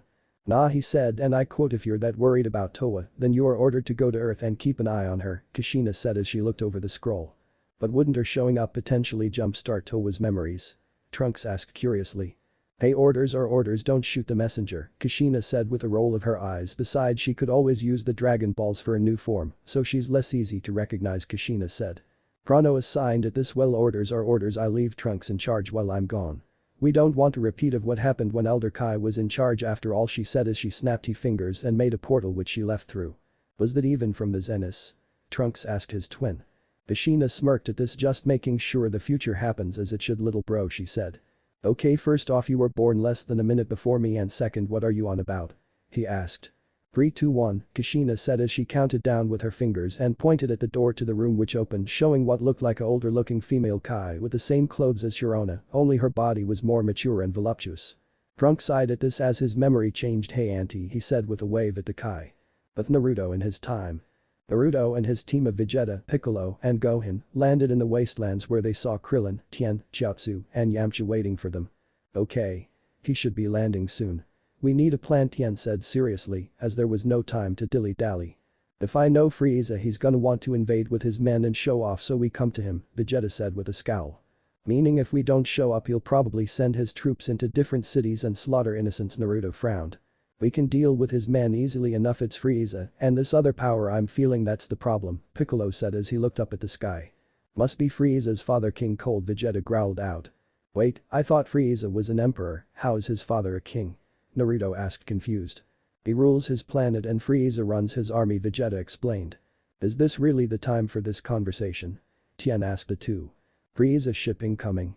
Gohan yelled as he pointed up into the sky as a ship flew over their heads and landed a few rock formations away. Shit. No time for a plan. Everyone, we've trained hard. We can do this, Naruto said. They then heard an explosion go off where the ship landed and saw a giant fire billowing smoke. I don't think that was Frieza. We should go now, Naruto said as they ran over. We should observe from afar, Piccolo said as they landed on a rock formation that was in view of where Frieza's now destroyed ship was. Good idea, let's see who's stupid enough to pick a fight with Frieza, Krillin said. The Z fighters all crouched down and watched the fight below. With Frieza. Dance, little bitches. Dance like your pathetic lives depend on it. A woman with long red hair was cackling as she blasted some of Frieza's soldiers with energy beams. Specifically in their legs and knees. Incinerating the limbs of those who didn't dodge fast enough. Going forward, we will be calling them Trunks and Kushina, but they don't know this yet. They will have aliases when meeting the Z fighters. Way to be mature, sis, Trunks said with a sigh as he scratched his head, which didn't have kitsune ears. I hate not having my ears out, he sighed. Yeah, well, suck it up, we're undercover, damn it. Kushina yelled as she grabbed a random soldier by his leg and started to slam him over and over again into the dirt. Frieza and his father floated towards the twins and observed them slaughter their armed forces. Lord Frieza helped the soldier being ragdolled by Kushina, begged for help. Frieza sneered as he held up his robot arm and fired a death beam at the soldier, killing him. Hey. That was my kill you, Kushina yelled as she threw the body away from her. I have no interest in mere children. Do leave while I wait for my actual prize to arrive, Frieza said boredly. Hey. I'm 19, you dildo-looking fuck. Kushina yelled in a rage while Trunks sighed. King Cold chuckled at this whole. Frieza sputtered at this. Ooh, she has spirit, doesn't she, son, King Cold said with a smile. But she has her guts. That I'm about to spill onto the floor for her insubordination, Frieza growled. You think you can take me, metal boy? I fight a better robot than you regularly, and she's at least 1,000 times stronger than your scrawny bitch ass. So how about you and your father, or brother, or lover, or whatever you are? I don't judge. Here, take your inbred space yokel asses back to whatever backwater planet you two came from and go stay there, Kushina smirked. Frieza growled at this as he glared at Kushina. And if I don't? He asked. Kushina smirked as she cracked her claws. Then I'm gonna have a white and purple pelt as a new trench coat and your tail as a scarf, she said with a mad grin. I'll take the dad then, Trunks said with a sigh as he unsheathed his sword. Ah, a swordsman. It's been a while since I needed to wield a blade. Would you give me a moment to get mine from the ship? King Cold asked politely. Trunks scoffed at this as what looked like wind swirled around his blade. Sorry, but we have a schedule to keep, wind scar. He yelled as he swung his blade, sending a wave of energy in the form of slashing wind at the king. Why, you little bastard. King Cold bellowed as he was engulfed and obliterated in a swirl of bloody wind. His organs and skin shredded as they fell to the ground in a gory mess. Father. Urk. Frieza yelled as Kushina plunged her clawed hand into his chest. Hell, looks like you do have a heart, she said. Too bad it's now in my hands. Kushina grinned viciously as she pulled out his heart in a mere second, tearing it from his chest as Frieza's blood sprayed. Frieza held his wound and reached out to Kushina as he tried to walk forward. Give it back, he panted out before he fell to the ground dead, his hand out.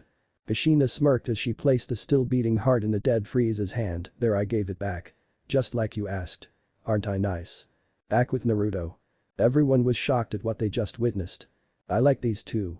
They seem familiar somehow, Naruto chuckled. Are you kidding me? That retard screams crazy. Yamcha yelled in fear. So don't hit on her and you'll be fine, Naruto shrugged. You hit on her, as I'd love to see what she does to you, Vegeta said, chuckling evilly. Are those two aliens? Gohan asked with wide eyes, as no humans should be able to kill Frieza that quick. Probably, I mean Rikun was an alien too. Despite how he looked exactly like a human, Vegeta shrugged. The galaxy was filled with a lot of human-looking aliens after all. Hey, if you people are done gazing in awe at us laying the smackdown on these two freaks and their candy asses, we can take you to where Goku's gonna be, Kushina yelled at the Z fighters, getting their attention as she flew towards them and landed in front of them. You know my dad? Gohan said in shock. Well, we heard of him, Trunks said with a smile as he joined his sister and landed near them. Wow, sensei was a shrimp back, ow. Fuck bro. Kushina yelled as her twin smacked her in the back of her head while she was looking at Gohan. Ixnay on the future talk, Fate, Trunks whispered to her seriously. Kushina growled at this before she nodded. Fine, but if you hit me again, I'm telling you're a eunuch. Better yet, I'll use your sword there to make you one, she said with a glare. How did you two beat Frieza? Krillin questioned. Yeah, you both look human after all, Yamcha said. Well, we are, Trunks said with a sheepish grin. There is no way you two are human, Vegeta growled as he glared at the twins. Believe what you want. Look, we're wasting time here. We know where Goku will land. Wanna come see him, or would you rather stand around here like a bunch of pissants? Kushina questioned, tired of the interrogation. Lead the way then, Naruto said with a smile at the twins. You're just gonna trust them? Tien asked. They just killed Frieza. Why wouldn't I trust someone who kills him? Besides, I can read people, and the boy is trustworthy and the girl, well, the hothead is at least on our side, Naruto said as he pointed at Trunks and Kushina. Also, if they were our enemies, we'd be dead already considering they killed Frieza, Gohan said simply as he nodded in agreement. I don't know, Krillin said with a weary look at Kushina, who still had Frieza's blood on her hands. We have snacks, Kushina said with a smile at them. Lead on, Yamcha and Krillin said hungrily. Okay, follow me, it's not too far from here, Trunks said as they all took off and followed after the twins. Did we bring enough snacks? Kushina questioned her brother. Mom gave us enough for feeding 5 Saiyans, we should be good, Trunks said. I don't know why she did, it's not like we were gonna bring Lachus or Korra, Kushina said with a roll of her eyes, thinking of their half-siblings. As they flew, Kushina looked back at them and looked at Naruto with a frown. I still remember him when I was 3, she whispered to herself. We'll change the future, sis. I promise, Trunks whispered to her as they landed before Kushina pulled out a capsule and threw it, revealing a fridge. Alright, the glutton will be here in 3 hours. We got snacks, water, soda, and beer. If you touch my bottles of whiskey, I'll cut you so bad you'll wish I didn't cut you so bad, Kushina warned. You drink? I don't like that for some reason, Naruto said with a frown. Blame my aunt's influence, Kushina shrugged as she grabbed a bottle of whiskey and downed it. Before Trunks snatched it from her, you can't drink that, your illusion won't last if you get hammered, he whispered to her. God damn it, now you tell me. Why didn't you say anything before I packed whiskey? I have like 6 bottles in here. Kushina yelled at her brother. Then share them with the others, Trunks suggested. The fuck I will. Kushina yelled at him. You two always fight like this? Krillin asked the siblings. Oh, all the time. Usually it ends with me putting him in a chokehold and slamming him through mountains, Kushina said simply. Or until mom threatens you, Trunks grumbled to himself. So I just realized we never actually learned your names, Gohan said. And you won't be, kid, so don't bother, Kushina said with a bored look as she threw a root beer to him, which he caught. Well, we need to call you something aside from 1 and 2, Tien said. You can call me Red, and you can call my brother McFly, Kushina said with a smirk at her brother. This got pauses from everyone. Oh, for fuck's sake, you're from the future, aren't you? Naruto asked, recognizing that name from a movie Bulma showed him. Damn it, sis, you had one job. Trunks groaned. This is what happens when you deny me my damned whiskey. Kushina yelled. You want your whiskey? Trunks yelled before he grabbed the bottles of whiskey and threw them before he blasted them with a Kai blast. No, my booze. Kushina yelled in despair. You sure they are from the future? Chiatsu asked as the twins started to fight and roll on the ground as they fought. Yeah, they seem more like insane hobos, Yamcha said with a sweat drop. The fuck you call me, you perverted shitbag? Kushina yelled at Yamcha in fury hearing that remark. This is gonna be a long 3 hours, Trunks sighed as he watched Kushina throttle Yamcha in fury for staring at her chest and making that remark. 3 hours later. Ugh, I'm so bored. Kushina yelled as she laid on her backboard as she looked up at the sky. You literally beat up a man for 3 hours straight and just stopped 5 minutes ago. How could you possibly be bored? Krillin asked bewildered as he poked at Yamcha's fetal form with a stick to make sure he was alive. Ah, he's a lightweight. Pretty sure the kidder Triclops would have been a better meatbag for me, Kushina scoffed. Well, you're spirited, aren't you? Naruto asked with a chuckle as Kushina smiled at him. I think my soul is leaving my body. Grandma. Is that you? Yamcha groaned out. Oh good, he's alive, Krillin said.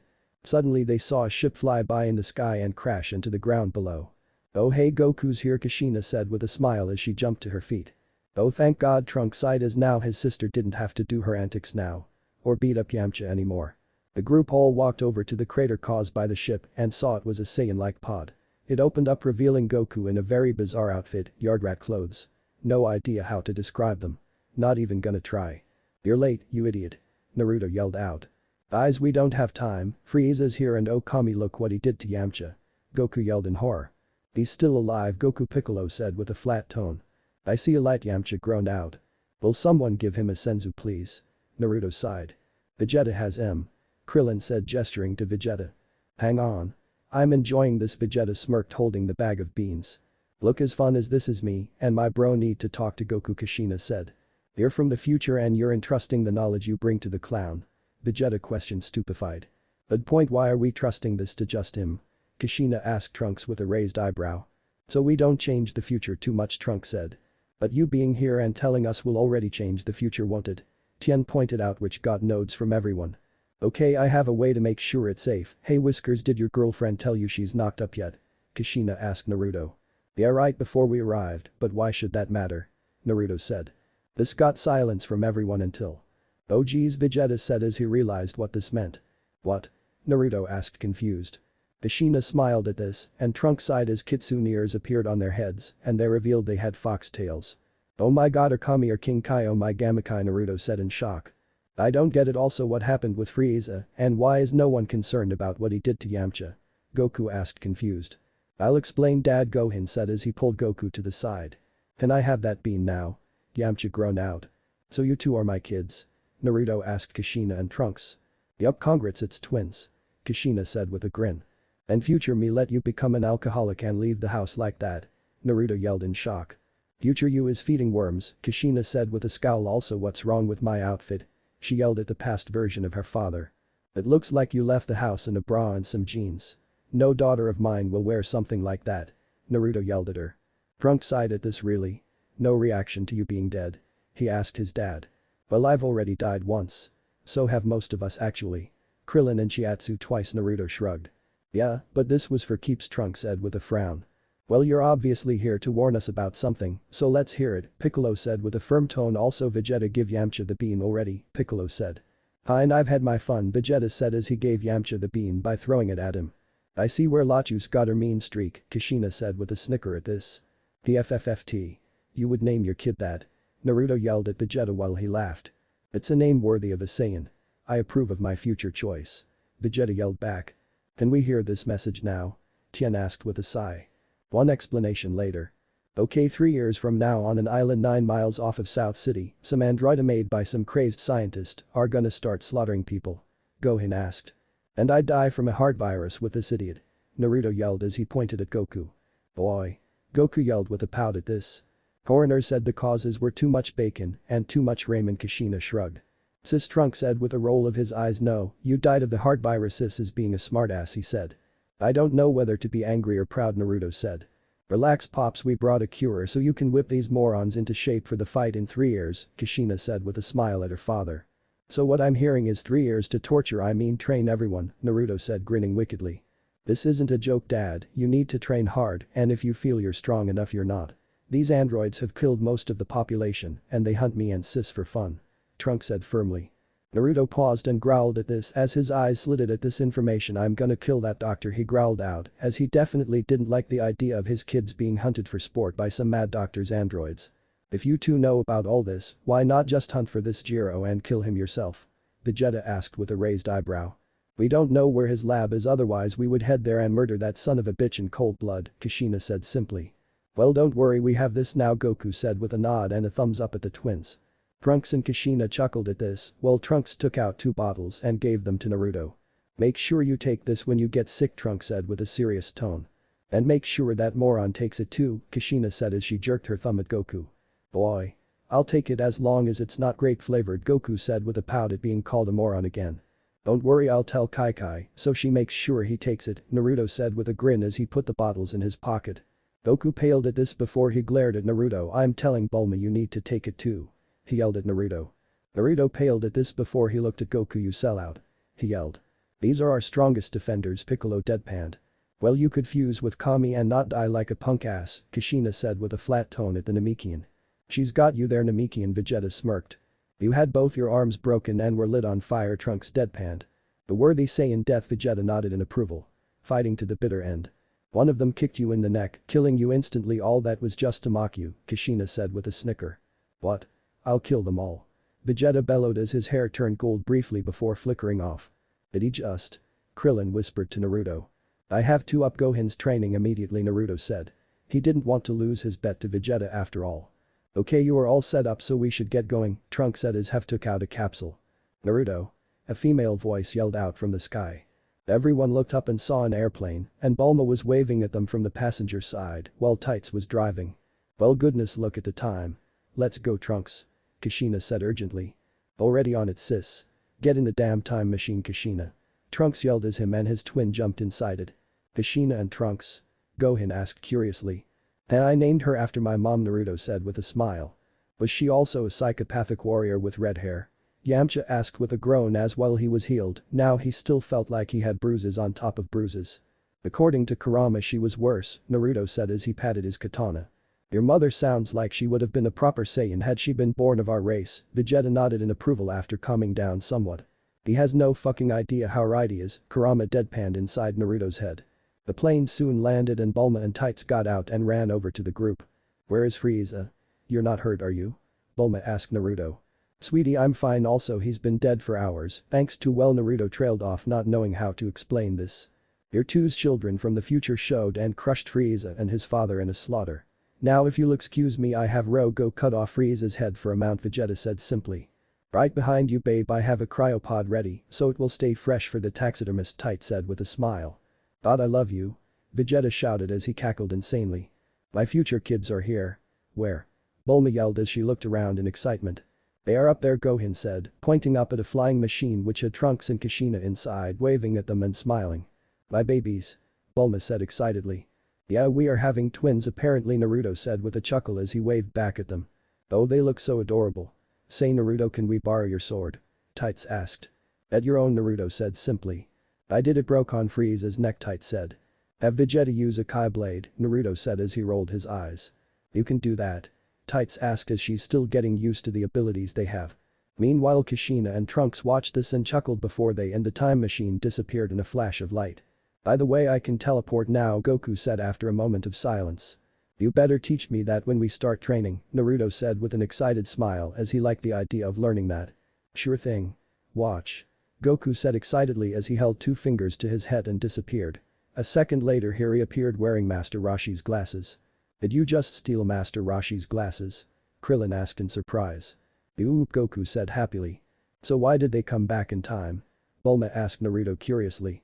Naruto froze at this as he knew Bulma wouldn't react well to the fact he was gonna die if he didn't take the medicine Trunks gave him. Minutes later. Can any of you people not die for once? Bulma yelled at them all. Sweetie, relax, they left some medicine for me and Goku, so as long as we, Naruto was saying before Bulma snatched the bottles from him. But leave it to my kids to think ahead now, I won't lose you and I'll be sure to tell Kai too, Bulma said with a smile. Naruto Goku whined as he knew Kai was gonna be on him about taking his medicine in the next 3 years as soon as he started having symptoms. I know we're screwed, Naruto sighed as they all left to head back to their homes. At night in the mountains. It was a regular night in the mountain range where Piccolo decided to meditate after the long day they had. Suddenly Piccolo felt some large power nearby and opened his eyes. He looked up in the air and saw 2 space pods fly through the sky and crash into the ground nearby. "This seems awfully familiar," he muttered. As he flew over to where the pods landed, they were already open and 2 female figures were exiting them. One was a female Saiyan with medium-length black hair that was spiky, she was wearing a pink tube top and baggy white pants. The other female was also a Saiyan, but she had her black hair in a ponytail. Her upper outfit consisted of a red shirt, exposing her midriff matching her lower outfit, a red skirt with a brown belt attached, along with a silver circular buckle, and a pair of black compression shorts underneath. She was also wearing a pair of golden boots with red tips, along with golden bracelets on each wrist. She also was wearing a pair of golden hoop earrings. "So this is Earth, huh?" the pink tube top wearing Saiyan said excitedly to the other Saiyan. "Why yes," the other Saiyan stuttered out.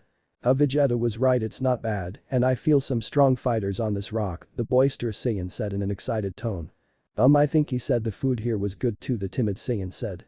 "Well, let's go get some grub and find these Z fighters," the excited Saiyan said. Piccolo watched the 2 Saiyans fly off and sighed, "I let this be Vegeta and Naruto's problem," he thought to himself before he flew off to go meditate some more elsewhere. Meanwhile, nearby on a mountain range, Chrono was watching this.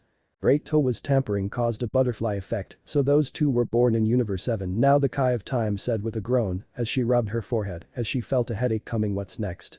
Is Vados 8 to Beerus?" She groaned out, unknowingly tempting fate before she also flew off towards Capsule Corporation to keep an eye on Towa. What if Naruto kisses Bulma? Dragon Ball Z end here, and thanks for watching my video till the end.